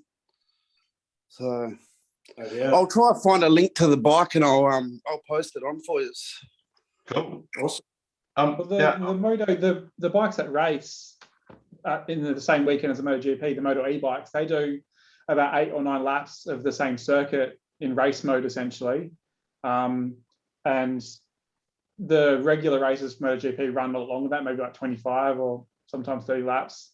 So it's definitely not the same range, but it's still pretty exciting to watch. I'm sure that as technology gets better, it's going to be more and more. In the Formula E, they're looking at having pit stops soon where they're actually going to be able to do either a super fast charge at mega speed or a battery swap during the race as well. And that's also driving the innovation around this space. So they're looking, like ABB in particular, are looking to actually innovate in that space to bring out to the market. And yeah, Formula E is a big player in that at the moment, which is exciting. Getting back to range, Russell, if you get a question about that, you can obviously talk about the real world range experience with your car, but and you can mention the Cybertruck 800k plus and the Roadster probably 1000k. But Elon was asked this question on the Josh Rogan show about range, and he basically said, we're at the point where, and I'm probably not quoting him correctly here, but he said something along the lines of, we're at the point that it's really just an additional cost, and it becomes quite inefficient. It's a bit like having a petrol car with a 500. What's the point? You're carrying around 300 litres most of the time for no reason. So he's basically saying that the battery technology is, obviously Roadster can go 1000k. So, battery technology is there now where it's just a matter of cost. So range is it's not a technical limiting factor anymore. If they really wanted to, like with the Cybertruck, I suppose you could just do 2 layers of batteries, and the Cybertruck's probably going to be 130 kilowatts or something like that. So they could give it 260 kilowatts and, probably do 1,800 or 1,600k or something. But I mean, where on earth do you need 1,600k? Well, there's the people at my work, and one of the guys is tossing up at the moment where he's going to buy like a hybrid Prado or something like that. I didn't know that was a thing, but anyway, because he wants to go forward driving and he wants to do this and that. I'm like, where are you going using that much fuel? Like, you just don't want to stop anywhere and fill up anywhere. Like, it's just crazy. And the hybrids are the worst of both worlds. It's sort of, I think the mainstream car manufacturers, it's just a method by which they can sort of greenwash short trips by having it plugged in, plug-in EV or hybrid. But really what they want to mainly do is keep pumping out automatic transmissions, internal combustion engines. The dealers want to continue to do 15,000 kilometre service intervals for all your oils and other liquids. It's really just a stalling tactic. It's not really a bridge to anywhere. It's the worst of both worlds, because if you're super efficient at using the electric part in round town trips, then you're going to have stale fuel in your tank, which is not going to be great for the petrol generator. You're carrying extra weight around as well. And you're carrying the weight around. You shouldn't lump all EV. I agree totally with Harold, but you shouldn't lump all PHEVs or all hybrids into one category, because there's a huge difference between a non-plug-in hybrid like some of the early Priuses versus like my Volt. I refer to my Volt as a 4th generation plug-in. You know, it's got a large enough battery that when it's got enough juice, it pretty much, well, it behaves just like an EV in that, you know, you can floor it, you can floor it uphill, and the generator never has to kick in to give it more power. Whereas the Outlander that we had, you know, you'd put a trailer on that, or you try and overtake someone uphill, and the generator would kick in, and it was just like a horrible whining noise because there's a disconnect between the revs of the engine versus your throttle.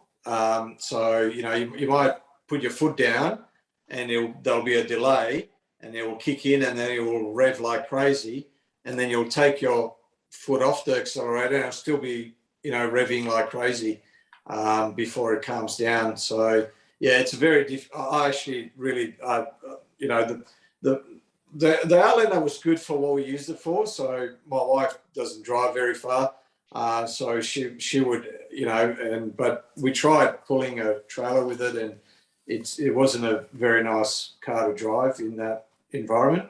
But yeah, the Volt, we still got it today. It's a great car. Love it. Another good point, I think, is coming downhill. Like there's Bulli Pass in Wollongong, you've got Engullah and Queensland, and even Greenmount here in Perth, I guess. You don't overrun your car. Like you actually drive it down still. Whereas I put the Sprinter back into 3rd gear, and it's or at the end of its rev range, even for that, and you're still on the brakes at times. Whereas the electric, you actually drive them down. You're still recharging. They're brilliant. And they're so much safer to come down these steep climbs in. They're a plus really in that direction. When we came back from Coolin, when we did the Tokwa Coolin trip, on the way down, coming back into Perth, I pulled over to reset the watt hours per kilometre charge. And by the time I got to UWA, I think I was on minus 40 watt hours per kilometre or something. So yeah, going down that hill, regenerating the whole time, yeah, I had a negative consumption. Yeah, I had that yesterday coming back from golf, but they're just so much safer to drive downhill because they don't run away from you. They're fabulous. Must have played at Araluen or somewhere, did you? No, El Cabela. Right. So Russell, best that you don't start with the environment, start talking about that with people. Because Rob was right. Well, I mean, maybe start like, you know, does anyone know where my seal pup fur boots are? Start with something like that, and then move on to something else. Yeah, okay. I mean, there is one thing I was going to talk about in that I guess some research I've done was talking about how they're looking at outlawing idling cars around schools and things now in some countries. ICE vehicles can't idle around areas where children are, because they found that children brought up around high trafficked areas have a 10% lower IQ than children that aren't. Absolutely. There's a campaign in Australia even. There's a website called Idle Off. And there's also another campaign in Australia as well. I can't recall the name of it. But yeah, no, absolutely. I've referred both of my kids' schools to that website. And yeah, if you have any, it's more acute with primary school children, especially in the early years, because you know, they're about the height of a exhaust pipe. So you know, when they go out into a car park, especially in winter when everyone leaves the engines running to keep the heater on, they basically walk into a cloud of carbon monoxide, and they're basically staring straight into an exhaust pipe. It's ridiculous. Yeah, it's not good. Yeah, the same with like childcare facilities that are right next to main roads have a similar effect as well. So I know we put our child in a facility that's nowhere near a main road. I mean, there's a good argument. There's a good argument there. Look at Richard Cooper. He's all right. He's he was, you know, in the coal mines back in 1842, and he's come out all right. So you know, there's a good argument to that one. That's for sure. Actually, to add to that, more people in Australia die prematurely each year from air pollution than they do from the road toll. But the road toll, that makes it onto TV because every time there's an accident, you know, if it bleeds, it leads. Yeah. The newspapers and the TV news love it, but you never hear a story about how many people died from air pollution this year. So, although there was a slow killer, isn't it? It's not an instant that person's dead. It's over the course of a number of years it builds up, and the Well, death. it was 15 people that died in Sydney today from COVID-19. So 15. Hell. So they're doing a good job in Sydney. Well, it was their highest death count since COVID began. Yeah. And on the same day, they decided to open up the schools a week earlier than they were going to originally. So put those two things together. In Sydney, and he said that Gladys is doing a great job. And I said, well, they say the same thing in North Korea, that Kim's doing a great job as well. So I think he's getting the same television broadcast that's strict for Sydney. So yeah, there's something definitely wrong there. So, but yeah. Something else that the car can do that you could sort of contemplate, Russell, is this. Oh, sorry. I just going to make sure the audio is on. Not karaoke.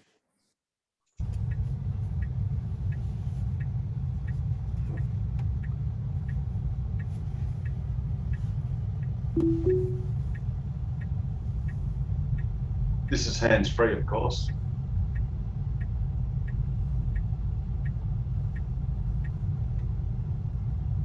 Some of us can do that with hands though.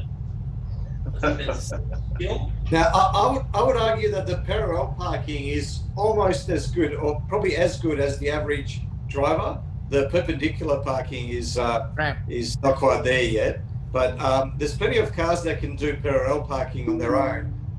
Not too many cars that can do perpendicular parking. Well, actually, it's funny you say perpendicular, because I must admit I tried perpendicular in my car and it was just a disaster.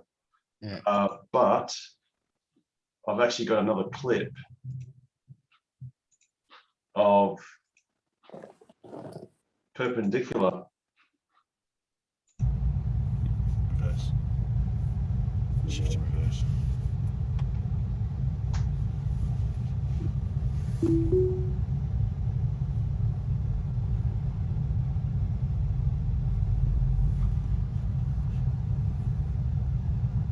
It's going to have to go forward, I think, to adjust. Sorry, Harold, is that the auto park? Yes. Yeah. Unfortunately, it did a 3-point turn. It's not ideal. There is, if you sort of get it on an angle and the cars are not too close together, it can do it in one go, but most of the time it does a 3-point turn. But don't forget, this is only version 1. It's only going to get better. Yeah. So I haven't bought the full self-driving, but my plan is when I do get the notification that the price is going to go up, I'm going to buy it that night before. I'm buying it as an investment, thinking that the value is going to be tremendously more expensive when the robo-taxis come into play. And the cost of full self-driving then might be quadruple what it is now because of that reason. Could be 15 times as much, according to Elon. He said. I've also bought the same number of Tesla shares as well, which is good. Is the FSD going up, Russell? Well, speculation at the moment, but with the developments, it's going to be more desirable. So the value of it is going to be higher. So you could only assume that if there's higher value, they'll want to charge more for it. Well, one thing we already know is that when the FSD beta hits Australia, it will go up by $2,000 US. So Elon has already stated this. So about three. So, you know, when Harold would have bought his, he would have probably, and Rob, they would have probably paid $4 or $5, $6 grand. When I bought mine, I paid $7,100, then went to $8,500. Now it's $10,100.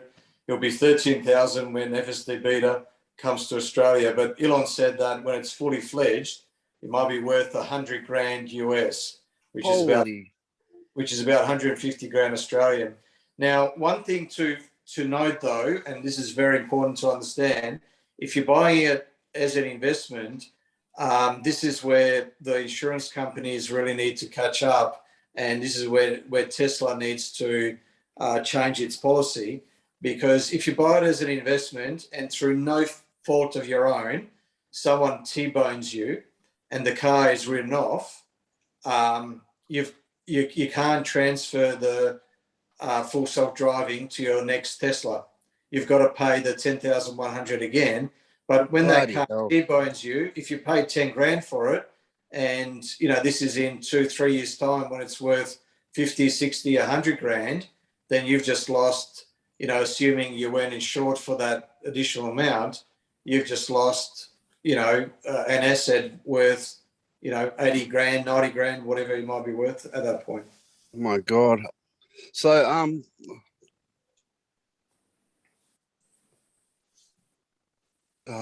something about the FSD. Hang on a sec. You're right. Consult me notepad. I'm going to do a segue to what Pete said, if I can find it, hopefully quite quickly. And that was Pete's point about if your car gets written off. And don't think that that's something that will never happen, because I'm going to find a video that proves it can happen within 2 weeks of owning your car. No, I've seen that one. That's a horror story. There's also the other case, while Harold's pulling that up, is in Harold's example, and I'm not sure if I don't think Rob's got full self-driving, but Harold paid for the full self-driving, and by the time the refreshed Model X comes out, he might have never actually gotten it, and he sells his car, and then he's got to pay for it again in his new car. So he's paid for something that he's never actually got, and and he can't actually transfer it to the new car. So that's something that I have a bit of a bee in my bonnet about. Yeah. If you bite the bullet, Pete. Sorry, guys. Isn't it the same as Harold's car that he got free charging with his car? And then charging points. Yeah, so I've got free unlimited lifetime supercharging. Now my car drove about 180,000 kilometers before there was a supercharger in Perth. So even if I did nothing but supercharging for another 180,000 kilometers, my car would only get 50% free supercharging in its entire life, and then have done 360,000 kilometers. Well, there you go. So yeah, I don't know if I got a bargain there, Jared, with my definitely some glitches, isn't there? But with all these things, there's no way that Harold would buy, if he got a chance to go back in time, there's no way he would have bought the Model X in retrospect, right? My only regret is I didn't buy it sooner. Exactly. I got it as soon as I possibly could. Pete, if you buy the Bullet and then buy the FSD straight up while it's 10 grand now, do you have to pay for updates and everything when they do bring out updates for it? No, That's the good thing about it. Unless they change their policy, but all the updates, in fact, they've even honoured, so some of the earlier cars, they brought out the new hardware, so better cameras and faster full self-driving, Tesla's own full self-driving chip. And what they would do is they would actually retrofit the hardware as well at no additional cost under that. Okay. Yeah, they did that to Harold. Harold had a new computer put in his car. Yes, yeah, exactly. Yeah, it was totally for free. Now, I did find the reason why you should not believe that your car can't be written off within 2 weeks. Right. I really apologise to that lady anyway about that. Oh, this one, the white Model 3. Well, the good news is Tesla didn't crash. You should see this. So what that car did was that, which is written off that Model 3. Just buff it out, really. Yeah, that's right. It crashed itself, Harold. Sorry? Did it crash itself in self-drive? No. If you look here, this is the rear view. This car is legally, with an L, legally parked on the side of parking spot. Yep. And then if you watch the video, actually, the initial part, so this car successfully goes past, no problem. Yeah, yep. No problemo. And then someone in this grey Mercedes decides that. Oh, You should It's say obviously on their phone or something. Yep. horrible. And as Jared rightly says, I think a little bit of buff, bit of microfiber, maybe a bit of Scotch Brite, might just fix it up. Nothing the doctor couldn't fix. No, doctor did that. Half an hour and have that done. Hey, I'll show you mine. If you stop sharing, I'll share my screen and show you what I did to my car. Hang on a sec. Not interesting. This was 2.5 weeks. 2.5 weeks. 2.5 weeks. And then they're going to wait another 6 weeks to get a replacement. So I think Richard's going to show us his Lotus. If I can do this. No, he's going to. There you go. And your Model 3 with the wheel too. There you go. I did that. I can't be sharing it, mate. Oh, hang on. I don't know how to do this. Hang on. He bought part of the car and remodeled everything, but he struggles with iPads. So, No, my iPad doesn't have a share screen. So there we go. Oh, there we go. Is that working? there you go. Yes. No, hang on, Richard. You've got to flip the screen. You've got the car upside down. Yes, upside down. No, you've got the photo upside down. Oh, there you go. That's better. I can see it now. There you go. Good on you, Harold. So while I'm sharing, I'll just show you the other thing that I did to my Model 3. That's what happened there, Richard. You were listening to the ABC, weren't you, on the way home? Yeah, somebody did that to my car. I don't know how they did that. Look how flat the bottom is, and look how flat the roof is. What roof? Yes, that's a convertible. Yes. It's brilliant to drive when you're on autopilot. So I'm still getting used to it driving, actually steering it. Gold. But it's awesome. Anyway, I'll get off screen sharing here. How do I do that? Turn me off. Your Model 3, mate, where your rim damage have you? Say again? What about your Model 3? Have you got a picture of that? Yeah, that's worth seeing. You destroyed it within 5 kilometers of the. Oh yeah, I don't want to share that. That's boring. It's just people standing outside the car with a flat tire after. One thing that I'm curious about is you can buy aftermarket add-ons for your car to live stream the videos to your mobile device. Do you think that we're going to have an update in the near future that we can review our footage from our phone rather than having to pull the hard drive out of our car and plug it into the computer? There's already apps that do it. There's an iOS, and I'm pretty sure they've got an Android version as well. God, I can't remember. I downloaded it about 6 months ago, and I got it to work.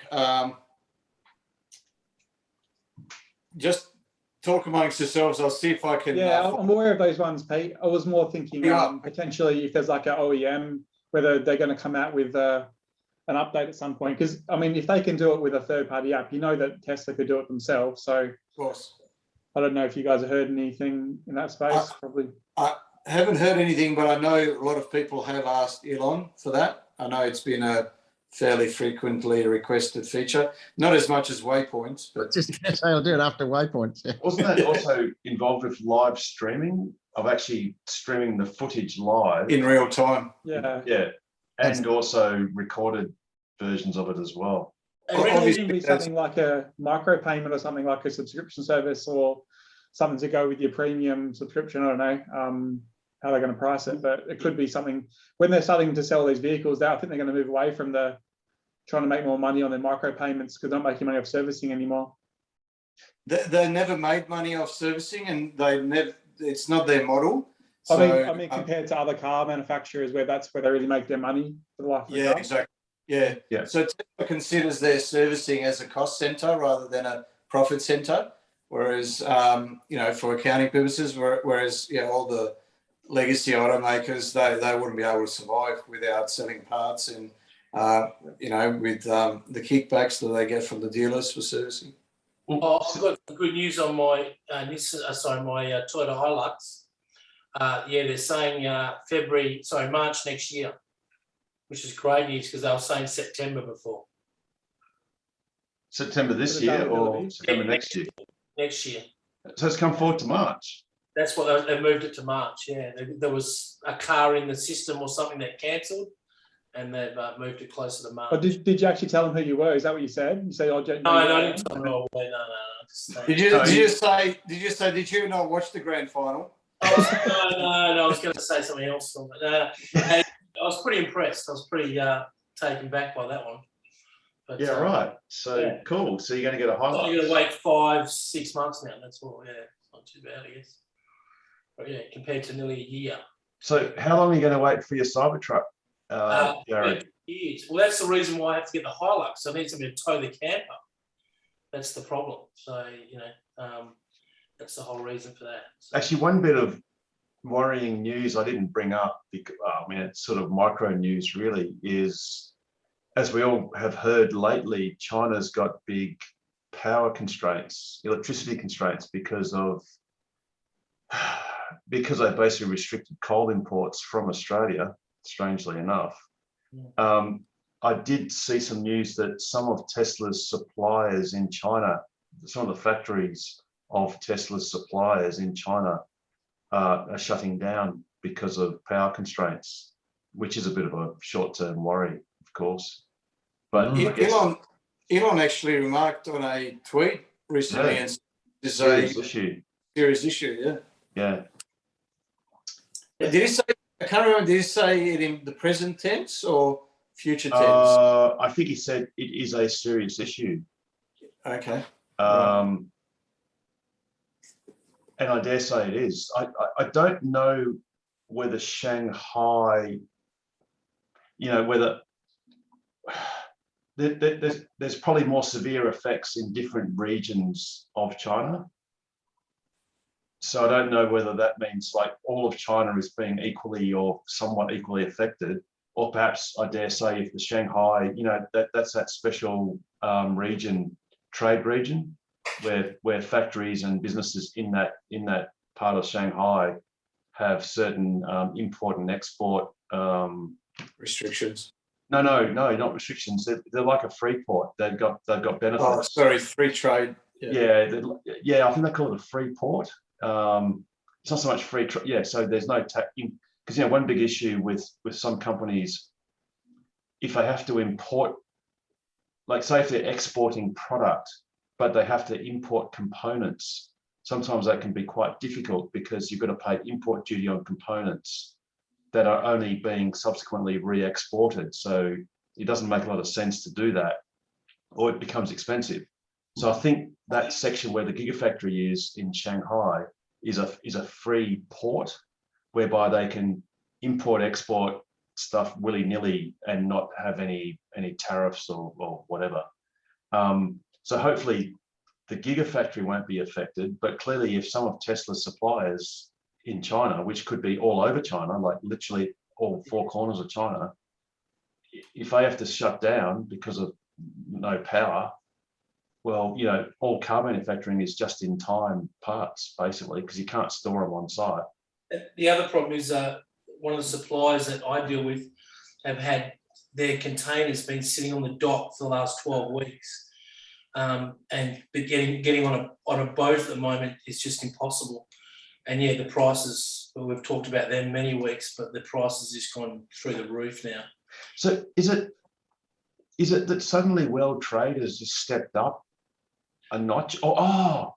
Is it because people are putting stuff in containers because they can't fly in the airplanes because there's no commercial flights, not as many? Well, yeah, but in saying that, in the commercial flights that are still coming in, if you look at Flight Tracker, there's still a lot of commercial flights coming in, and all they're doing is carrying freight. There's like 3 people in the first 2 rows of the plane, and all the planes are being fitted out with cargo nets, and they're putting freight on seats, and they're basically decking them out. That's how they're doing it. And then the freight also goes in the hull as well. So they're still doing a lot of air freight more than anything. Yeah, right. And there was a huge backlog from that Suez Canal blockage where that ship got wedged. Yeah. Evergreen or whatever it's called. Yeah. Yeah. But I know that some of the companies are still struggling for parts or for chips, so they're struggling. They just can't get them. So Well, they're struggling for containers as well. There's a massive worldwide shortage on containers. yeah, it's all a part of the COVID package, I think. So There's in the UK for 5 days now, people haven't been able to get petrol. They've got plenty of fuel to go around, but they don't have the people to drive the trucks. Wow. To get fuel to the petrol stations. That's crazy. And Boris Johnson said, please don't panic buy. So, of course, what did everyone do? Panic buy. Yeah, exactly. It's the same thing. It is, absolutely. Now, on a little bit of better news, I did have a web page spooled up, but I might have lost it. And it was remiss of me not to mention this earlier. But this weekend, we've got a very casual meetup at the Como Car Show at Wesley College. And I'm just trying to bring the web page up. I've sort of found half a web page. This will be this Sunday, the 3rd of October, and it's at Wesley College. And I think it runs, Pete, do you recall? I think it's from 10 a.m. to, for the public, it's between 10 a.m. and, give me 1 second, I'll bring up the email from Rob. I've noticed he's been organising this one. Yes, I meant to. Is this a Tocqueville thing or is it different? 'Cause it's not on the No, this is Rotary. This is the Rotary Club. Oh, okay. Are you going to advertise it on the Tocqueville thing or? But yeah, I'm going to send an email out. Yeah, okay. We're sort of discussing out loud whether we have a secondary venue as well for those that don't want to go to the car show but still want to meet up, because this coming Sunday is our regular scheduled casual meetup.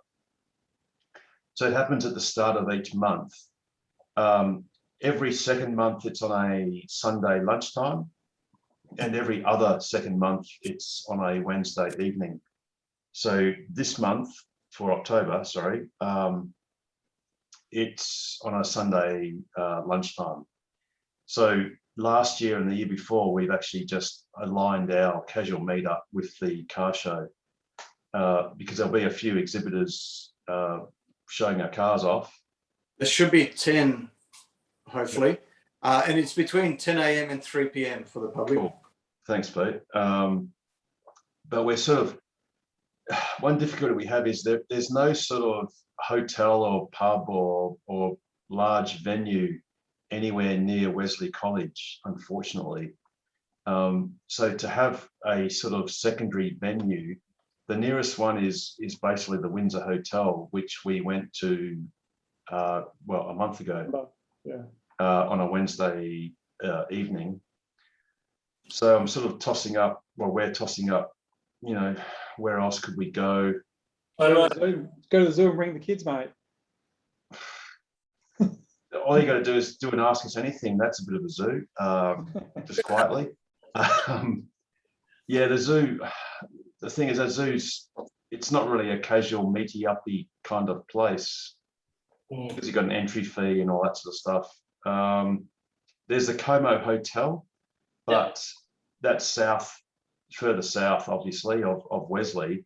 But the parking is just shocking. It's because since I put the Dan Murphys in, it's just not a great place to. Isn't there a bowls club near across the road from the Windsor? Don't they serve bevies there? Sorry, bowls club near the bowls club across the road from the Windsor. Don't they serve? Can't you just walk in there and buy drinks? I don't know. I haven't really looked at that. I'll note that down. I mean, the main issue is geographically, if it was just somewhere on Angelo Street, then it would be easy for someone to sort of like go to the car show, have a bit of a look, you know, do your gold coin donation to Rotary, which is perfectly good. You know, have a chat with people at their cars, And then it'd be handy if there was something, a couple hundred meters down the road that we could then do a rotation or meet or whatever. But once you've sort of gone more than a kilometre away, then it really becomes 2 events. And then it's like, well, it might make more sense to just focus on the car show for this coming Sunday. And then maybe the following Sunday we could, oh no, we've got Fremantle. Yeah, it's complicated. It's complicated. But needless to say that in the next day or so, I'll send out an email and we'll put it on Facebook as to what we're going to do. So at a minimum, it'll be Como Car Show. And then maybe another venue on that day or on another day. Because too many casual meetups is barely enough. So, we'll work something out. But yeah, it was a bit of late notice tonight as far as Como Car Show. Doesn't that automated RAC thing drive up and down Mill Point Road there? We could all gather around that and have a up and down Mill Point Road. I'm not sure if is it currently running at the moment, Russell? Because it has. I know it has been. Yeah. And it was originally supposed to only run for 12 months, but they've just been renewing it, and they've just kept it going. So I've been on it about 4 or 5 times. I think the funniest thing is that I don't know if they still do it, but they have like a traffic warden on the corner of Mill Point Road and whatever it is, stopping normal cars as this thing's doing a left-hand or right-hand bend or turn around the corner. Oh. But can you imagine, can you imagine me and Jared and a few other characters on that RAC Intellibus? We'd probably be regular speed humps. We just jump out and then run ahead of the bus and then lay on the road and dare it to run us over. That's their biggest problem, because they've been there for so long. A lot of the local kids know that that's what the bus does, so they love to pull out in their push bikes and have the bus just slam on the anchors and have everyone jump forward. So I don't know if this made the news or not. I didn't quite follow it, but a friend of mine actually went to the Paralympics. They competed there for Australia. Anyway, they told me that when they were there was automated vehicles running around the Olympic Village, and one of them actually hit one of the competitors, and they had to turn them all off because the person that it hit was someone who was completely blind. They had a stick to walk, and they didn't think that someone would be so silly to stand in front of it, and they just hit them, and because they couldn't see anything. Yeah. You would think that would be the number one thing they would design for. I know that one of the companies that do the autonomous trucks for mining, they used a remote control car to drive in front of the truck to make sure the sensors would pick it up and stop, which I found quite interesting. So if someone walked in front of one of those haul packs, that stop. What, you mean like one of the mini cyber trucks from Target, is that what they had? Well, I don't think one of those, just a cheap, That's a good segue over to Carmen to see if we've got any new toys, Carmen. Yes. You got any new toys tonight or what? Any? I've only found one of the cyber trucks. Oh, here we go. The little toys at Kmart. Only one. I need 8. I had to rip that out of some 6-year-old's hand. He was crying. I ripped it straight. Well, just a quick intermission, getting back to what Russell just said. The article, oops, get rid of it. It was one of these buses. Jesus. Howard, you're on to it, I tell you. That's pretty impressive. Buddy. Toyota. That's great.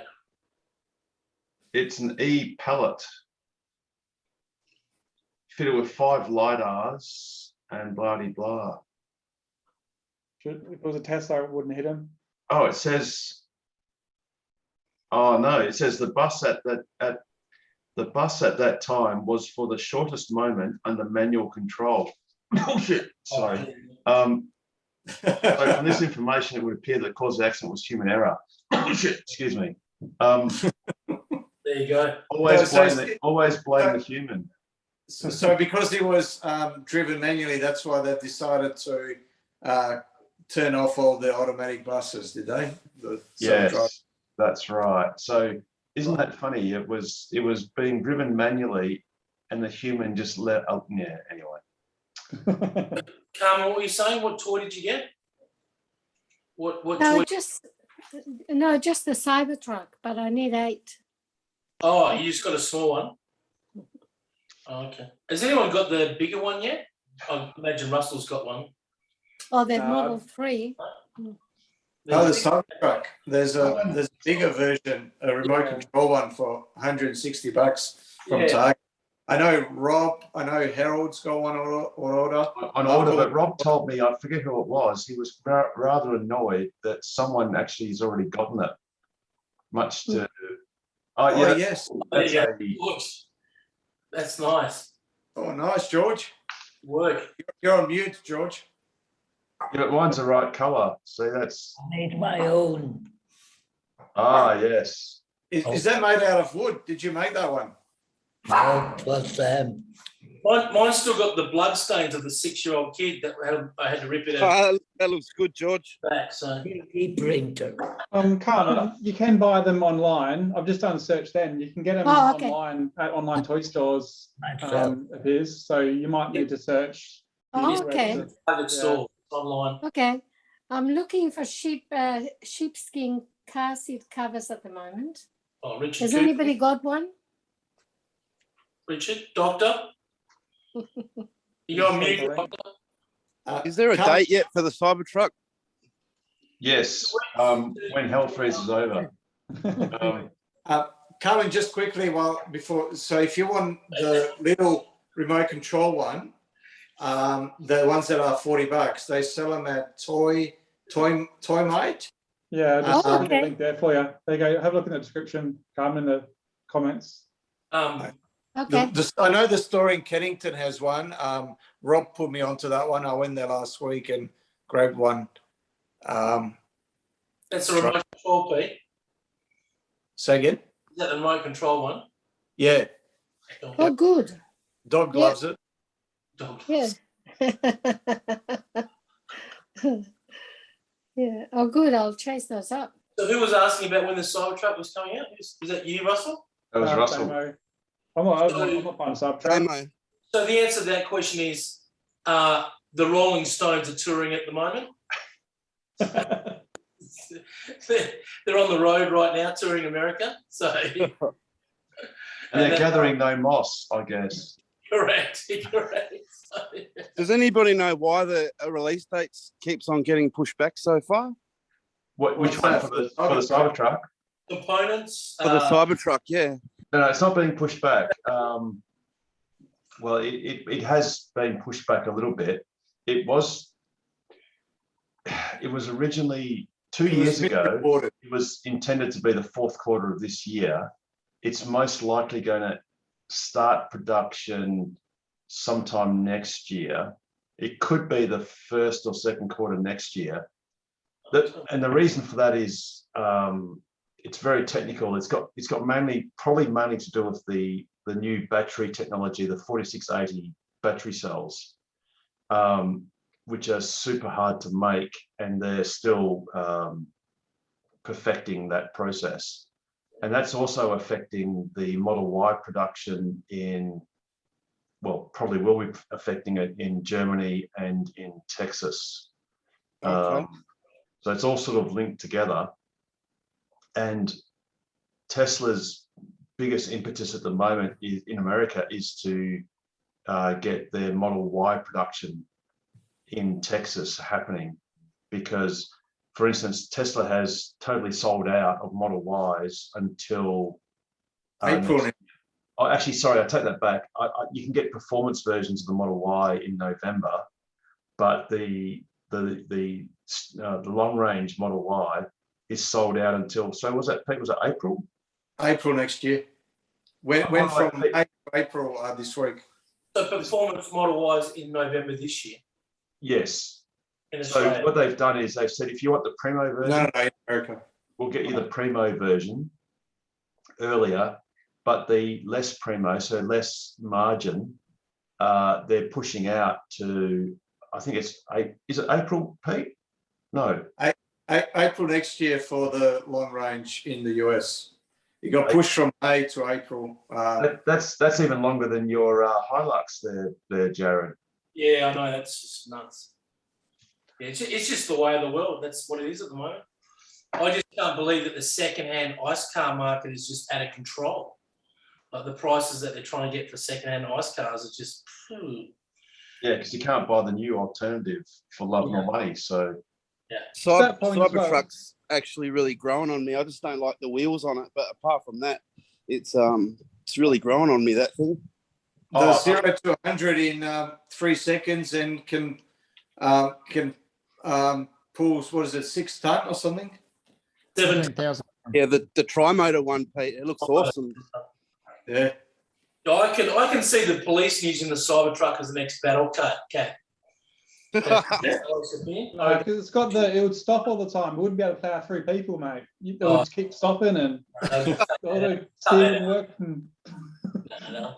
Be the perfect TRG, wouldn't it? TRG vehicle. It's just the best thing. It's just really cool. Hey Damo, you know, before you're talking about the Model S, and now you're thinking about Cybertruck, I'd still would probably recommend getting a Model 3 now, because by the time these come out, you're probably going to lose 10% on the value of your Model 3 anyway. And Yeah. you'll be able to get back pretty much what you paid for it, and then you could be able to upgrade anyway. So I wouldn't wait around for the Model S or the Cybertruck if you're that way inclined. Damo, I Thanks, got Russell. Model 3 in July this year. I placed an order in, I think it was January, I can't remember. I waited nearly 6 months, and I'll tell you, the only regret that I had is I didn't do it sooner. I mean, the only good thing about my Model 3 is it was the first batch to come out of China, so I was pretty happy about that. But the fact I didn't get it sooner is just, you know, the biggest mistake I made was I test drove a Model 3 Standard, and then I test drove a Model 3 Performance, and once you've driven a Performance, mate, I tell you, everything changes, and there was no way we were going to get a Standard. It was just not going to happen. Yeah, I can't wait. Yeah, I took it for a test drive, and then I just said I want to do another one straight after. I was out for about 2 hours, and they were pretty cool about it. So yeah, it was definitely. You know why, Jared? Because they already knew they had you. Oh yeah, 100%, 100%. You were on the hook. It was a £5 line. You were on the hook, and they were just running you in. Oh, once I stopped salivating in the shop, they were pretty cool about it. I mean, but I ordered it straight in the shop straight away. I just paid the money there straight, and then ordered it, picked it, did it all straight away. It was done, the only regret I did, and I still see it now when I talk to other people about Tesla. They go, it's not as good as the Sahara. It's not as good as this, and I just say to them, out of all the cars I've driven in my whole life, and I'll still say this now, it's the best car I've ever driven in my life, and I still love it every day I drive it. I don't go out. Awesome, Jared. But it's definitely the best car, without a doubt. I absolutely love it. Committed to it. It's not only just a car, it's a passion, it's love. You really enjoy it, and the technology, it just changes and gets better, and that's the best thing I love about it. It's amazing, Jared. Yeah, it is. It's totally different. Once you've driven it, you'll understand what I'm saying. Because so many people, you start talking about Tesla and they think, slow and sluggish, and its battery power won't go very fast, and can't feel the V8 rumbling, and I can't feel this. And I say, mate, just come and sit in the passenger seat. Let me take you for a little drive, and then see how you feel. I'm going through that at the moment, all my mates, because of course always had performance cars. They're all really giving me shit about wanting this Tesla, eh? Mate, as soon as you put him in the car, I had 5 of my friends in the car, or 4 of me in a car, and we're on a country road, and drove really slow to get to this bit of road. And I said, feel this, guys, and just put my foot down. They all got thrown back in the seat. Oh my God, they couldn't believe it. I got a story, Harold. There you go. Hang on. But none of my friends. Here we go. Harold, do you reckon you can go on, stop for a minute, I'll just tell you a story what happened this week that Damo might like. Oh yes, hang on. So to Damon, Joseph, Ashley, thanks for watching. Damon, Burnt Orange, Chris, and others that are watching this on YouTube. I'm about to press pause because we're going to say something controversial. Now, we all love you to join in, but of course, you've got to do that live and not recorded. So bear with us. We'll be back with you shortly. I'll welcome back Damon. Now, for those of us that can't remember who Damon actually is, he is a gentleman that has a Burnt Orange Model X. And this is a screenshot from the ABC, which apart from giving you narcolepsy, can give you very accurate color rendition. And that is the most burnt orange I've ever seen on a Model X. The thing is, it never looks like that in real life. Oh, it does, depending on the sunlight. But anyway, so Carmen, welcome back, Damon, and everyone else. You've just missed a very entertaining half hour of content that will remain unknown and unknowable. Private, very private. So yes, so Carmen, yeah, good night. Thank you for staying on a little bit later. Yes. We maintained. Oh, that's a huge link. Yeah, that's the if he's got a dark interior. If you want to look at that link, that's his car. I think you might find either that or it's a virus. No. This is if he's got a dark interior. This would be his Russian website. It's a very long link. I hope I've got my VPN work. Oh. Just get rid of everything after the first question mark because that's just the Google reference for linking. That says orange crunchy chocolate balls. Is that right? That's what I'm getting at the moment. Don't you see the resemblance with the colour? Oh, I do. This is my favourite balls. Those one thing. Oh, yes. Crunchy balls. Actually, let me just. Very similar.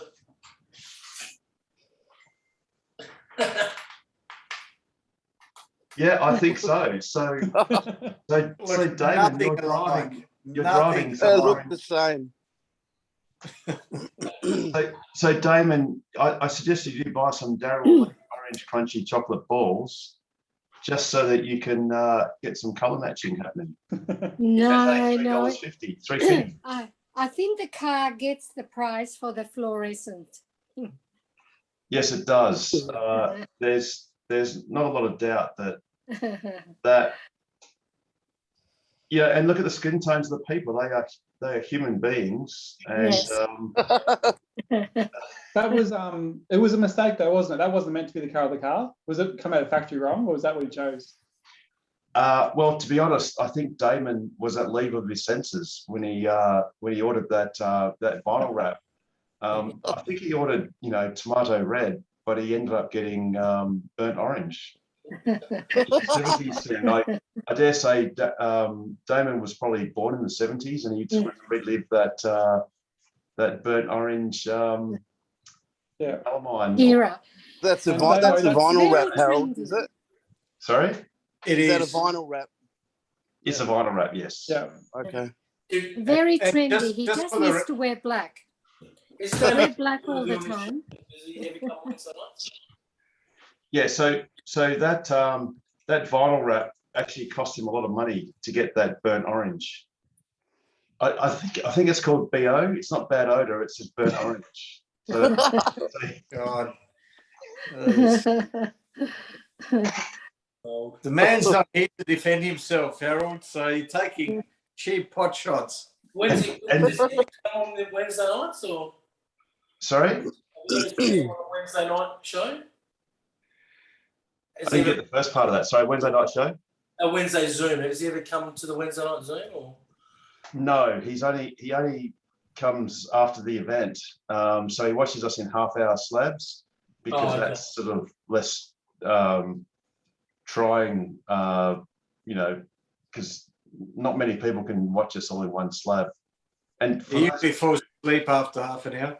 exactly, it's the narcolepsy starts kicking in. Well, I did a lot of shopping tonight. Yes. Well, So, indeed. so I Indeed. think I better say good night. Thanks, Bye. Carmen. Good night. Good night, Carmen. See you Take guys. care. Thank you. See you, everyone. See you guys. All right. See you, Russell. I hope Yeah, I mate. haven't bored you all with my newbie questions, everyone. Thank you so much for all your help and knowledge. Yeah, no worries, Damo. And like I said, have great fun testing that car next week. I will do. I'll keep in touch and I'll let you know how I go and keep us you up to date with me purchase and everything. Awesome. And thanks for everything, team. No worries. Yeah, take care. No worries, Damo. Take care. We'll see you again soon. Yep, for sure. Thank you, Harold. No worries. Cheers. Night. Bye. No. Oh, did you ever get any video footage from the EV day or the photos? I actually didn't see them pop up anywhere. Are they posted anywhere? So the EV.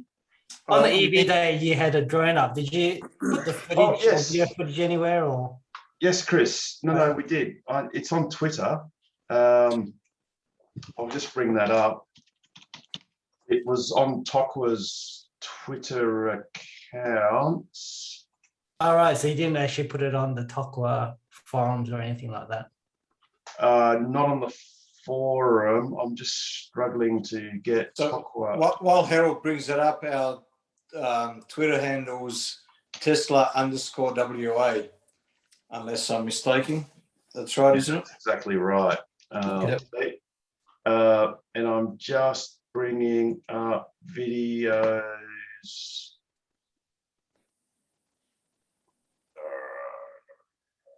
Right here. Okay. Sorry, I'm just trying to bring this full screen. There we go. And I did have this on last week. Oh, stop. Check. Yes.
Must be every Tesla in Perth there. Yeah, it's about 120 of them.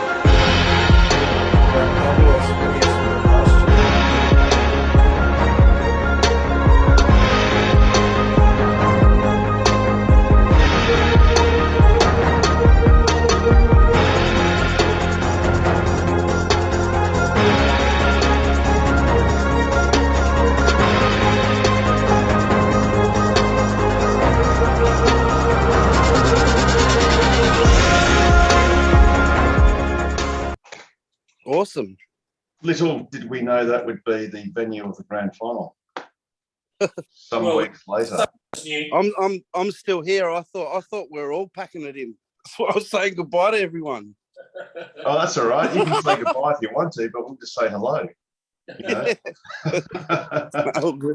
But actually, on that note, it might be a good time to actually wrap it up. It's been a great. Can I have one more, please, Harold? Oh yes, of course. That summons mode. Does that work here in Australia? Yes, sure does. But you That's need to cool. have the full self-driving package. So Yep. Summon. Summon, yeah. Straight away. I actually did a video of my mate Summon just 2 days ago. If you want to have a. Oh, yes, please. Yep. It's only like 40 seconds. Yeah. But, By all means, share it, Chris, if you can. Yes, please.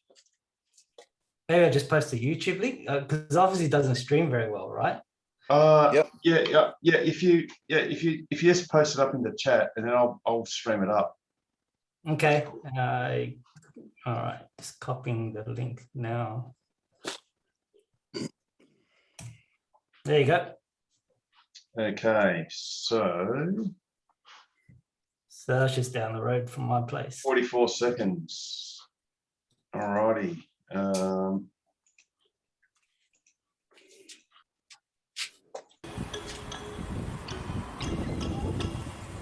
nice. You got a GoPro inside.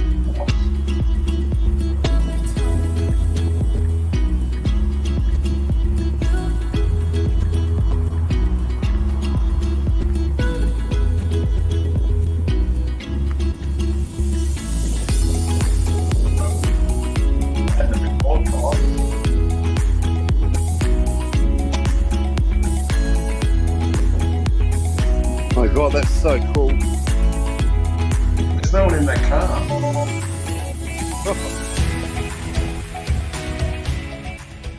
It'd be weird. It'd be weird for other people to see it for the first time. Car moving along with no one in it. Is there any sort of rules on that, Harold? Like the cops, do they say anything about that? I think, obviously not. Is it because it's in a private car park that they can't sort of do anything?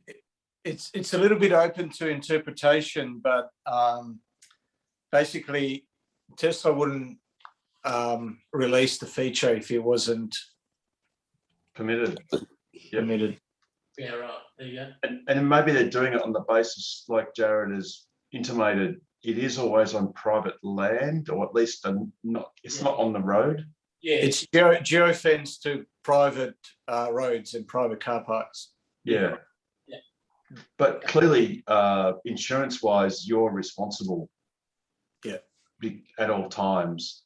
But I guess the speeds are so low, and the chances of anything adverse happening, and I mean, we could try this, especially after a few beers. We could just, lay in front of the car and see if it ran us over, because that would be really fun. So was he actually in control of that car? Like George showed me how he could steer the car and everything with his mobile phone. No. It's not like James Bond where he had to go to the bother of on his phone. Yep. So it's all auto. It's completely automatic. So how does that work, Harold? Does it learn the car park that it's in? Or? No. It literally looks at the layout. I think it does use Open Maps as an assistance to some extent, but it's basically using just optics and ultrasound. Wow, that's so awesome. Yeah, it's cool. Hey, Harold, I'm trying to share my screen. This is one of the videos that I did, and I did it with Damo. You'll be able to see the actual phone in the foreground. Yep. It's not very good resolution. Oh, there you go. That's all right. This is the old summon. So if you hold down forward, the car will just. So this is just showing how it goes forward and back. I'm doing this. But and then I show how you can actually have it come to you. So there's actually a button that actually says "Come to me."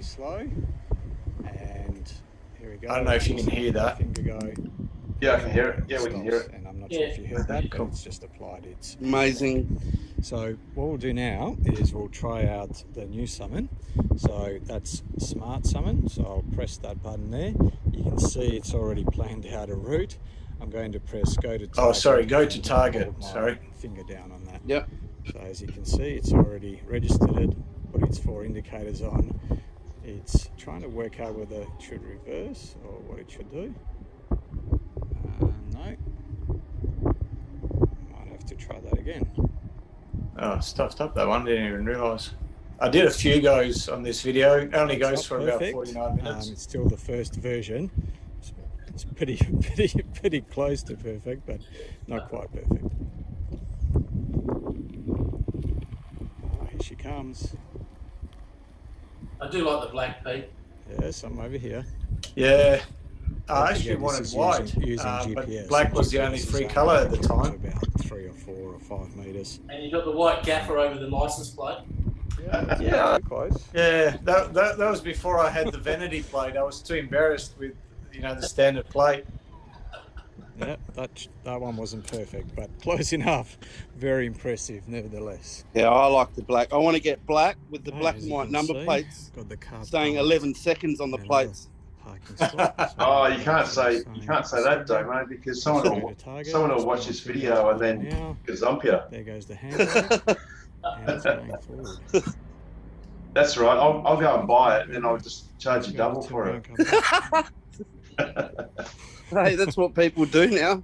Yeah, they Just do. had a look in the front. Hey, Decided, Jared, no, you've got to get might 2 be easier weeks, to mate. reverse. I'm still thinking about that, actually. I'm actually seriously thinking about that. You've got to do it. This is Yeah. amazing technology. I think I have to. About it. Just Absolutely. saying it was available still, yeah?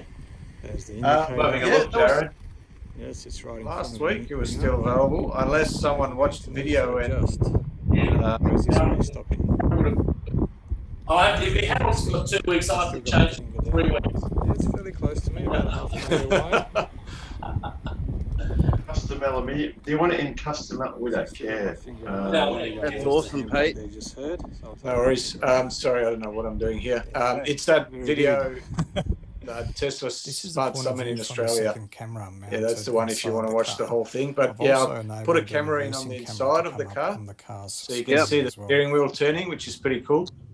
That's amazing, mate. Yeah. Oh, it's awesome. Yeah.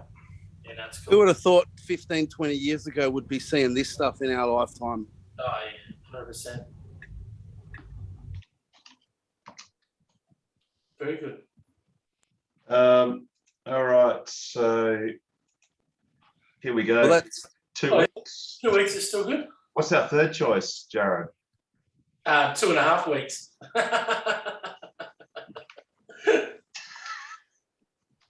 2.5 weeks. 2.5 weeks. Oh, someone's got 2 weeks. No, Pete said that last week. He said the only way you could get it was TWO weeks. Correct.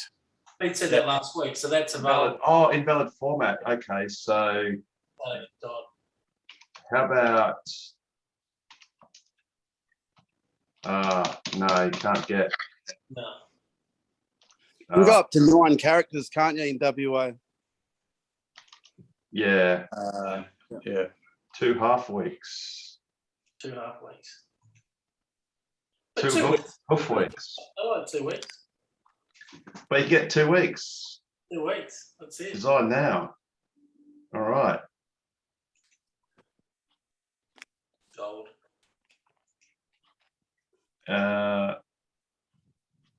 Vehicle, yes. Color scheme. You got to pick the size, number 3, Harold, and then we'll show you the preview. That's it. 2 weeks. Okay. Or you can change the color on. Please provide an explanation. 2 weeks. Because Jared One may do it. Only 1 hour in Jared. Oh, sorry. Oops, I'll go back. That's my bad. That's all right. That's Jared it. made me do it. There you go. The plate owner is a legend. Individual. There you Continue. All right. First name, Jared. Well, funny you should do that, Harold, because I've got a credit card number I can give you. Yeah. That's right. And we'll do that on YouTube so that because no one else watches this program. No. Well, it's pretty safe. Yeah, pretty safe at this time of night, but they're only playing this at Guantanamo Bay. and people are starting to talk now. They don't hold back anymore. Please, no more. Well, I dare say the Echelon program is getting all these keywords of Guantanamo and Tesla in 2 weeks. Oh, dear. So gold. So if you do want it, Jared, do register it before some YouTube viewer does on your behalf. Seriously thinking about it. 2 weeks. I'm just going to check if 11 seconds is taken. Oh, I dare say it probably is. Yeah. Some guy with a VN Commodore. If we go, you just go check Rego and put it in. Yeah. oh, Still available. Yeah, that's mint. So how much are you prepared to pay for this demo? I think it's about $1,500. No, it's about 600-700. Yeah. I think the last ones I got, I didn't get the polycarbonate. I got just the steel ones, but same color. I think they're about 600 or 700 from memory. They say a booster. It says right there, 690 for acrylic. Okay. So they've come down a little bit then. Must have. So there you go. So you can do it. So 11 seconds is a double. Yep. How would this be for a plaid? Do you reckon like you got played, or you got plaid, but it would look like you got played? Yes, you got played. That's right. Yes, exactly. That's good. I like it.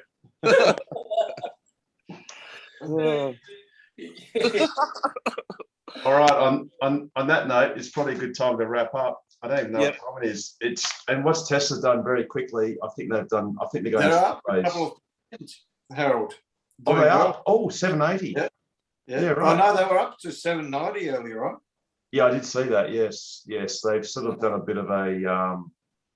There's a bit of a hump there, Pete. Oh, it's a bit transparent, but it's sort of gone up and down, but it's slightly up on the day. There's a bit of news going on about Kathy Wood selling or trimming back some of the holdings, which is the biggest trim she's done. But that's because she's rebalancing, because she can't have more than 10% of one stock, and as the price goes up, she has to sell down by definition. Speaking of which, for those, I think it was Chris and others have commented about. Who was? One gentleman said that we went a bit off track last week. Well, that's because we had a bit of a technology failure, and we all know how that ended.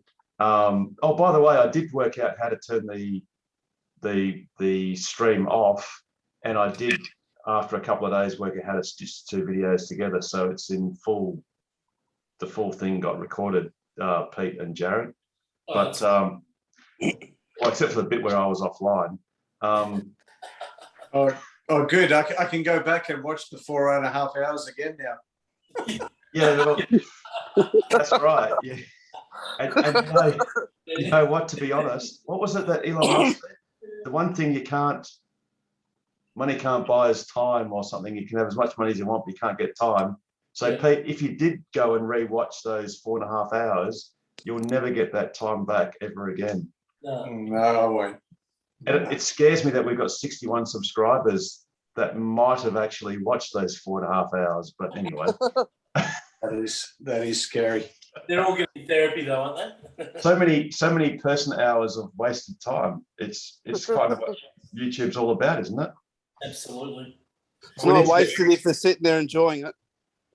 Exactly. Well, exactly, and I haven't quite worked out or bothered how to do links, but one day I think you can do it in retrospect. There's a great channel that we are going to link into all of our videos, and oh, that's not quite what I expected. Oh, that's better. That's better. Sorry, I digress. Was that your previous private viewing, was it, Harold? No, it's just I'll tell you in a second once I bring it up. But like little men and big women. it's this dulcet tones, which are much more dulcet than mine, their ute being able to do Oh, 3 come seconds. on, Harold. So And there's even a Come on, countdown. Harold. This video will go for 4 and minutes and see 54 seconds. how fast this thing is, but I think it's going to be faster than a Porsche 911, that's for sure. Functionality, it's going to be But all dual jokes motor, aside, all-wheel this is, drive. this is an awesome channel, which is ahead of the curve with Pete. So if you just search that, and you'll actually see some pretty good videos actually. What is it? Ahead of the curve? Yep, ahead of the curve with Pete. If And you want to make sure that you got to make sure that you like and subscribe and hit the notification bell. hey, the check's in the mail. One Harold. like equals one prayer. Yeah, so when I refresh this screen, I want to see 114 subscribers, please. Hey, no, if you want to find it, you actually got to search for Tesla ahead of the curve. Yes. But don't worry about And that's what happened to me, Pete, because when I looked up just ahead of the curve, Yeah, you didn't get there. I got these and I went, what's all this? This is not what I wanted. No. And It's then all I the- realized I had to put in Tesla, That's it. even though that's not what you call yourself. But anyway, Yeah, I've got to change that. That's that's one day. That's when he was that Christian channel, the Reverend Pete channel. That he changed it since then, and then I think that's his real estate agent photo, isn't it, Pete? That one. I can see your house for you. It's actually on top of a scaffold above one of the company that I worked at, one of the solar systems that we did. Oh wow! For a shopping centre. Yeah. So I'm going to hit refresh, and I don't see 114 subscribers. That's Oh, I haven't done it yet. Ah, right, okay, that's all right. The check's in the mail. I've written it down, but I will. Yeah, I will cool. look. No, it's all good. Well, and obviously you don't have to write it down because you can just go search Tokwa on YouTube, and you can watch this very same video that I'll diligently get out tomorrow morning. Copy that. Cool. All right. On that note, speaking of videos, yes, please do come and see us on our Tokwa channel. Please like and subscribe. Hit the notification bell. Do support us on Patreon. That's patreon.com/Tokwa. There's 3 easy payments of either I can't remember, $10 and $25 a month for anyone that's so minded. I mean, after all, if you got a Tesla, you can afford it. And more importantly, we are worth it. I've had a great time tonight, guys. Thank you very much. Look, I really can't wait for you to come on next When's your test drive? Is it next Thursday? Oh, okay. All right. So in 2 weeks' time, I can't wait to have you report back to tell us what it was like. And it's going to be it's just going to be awesome. Thanks, Harold. No worries. So you take care, and everyone else, Jared, Pete, Ben, Rob, Chris, thank you all, and Damo, of course. And once again, team, thanks very much for the warm welcoming, and drumming your brain for like knowledge. I hope I haven't annoyed you, but yeah, thanks again for everything. Total pleasure. Anytime. And I'll tell you what, if you've got any mates or any rallies or whatever that are half interested, just tell them to jump on and have a look, because it's totally free for anyone, anytime, any Wednesday. So just, it's all good. Thanks, Harold. No worries. Take care, mate. All right. Good night, everyone. Take care. Night, everyone. And everyone in YouTube land, like and subscribe, hit the notification bell, patreon.com/Tokwa. Big shout out to Ashley.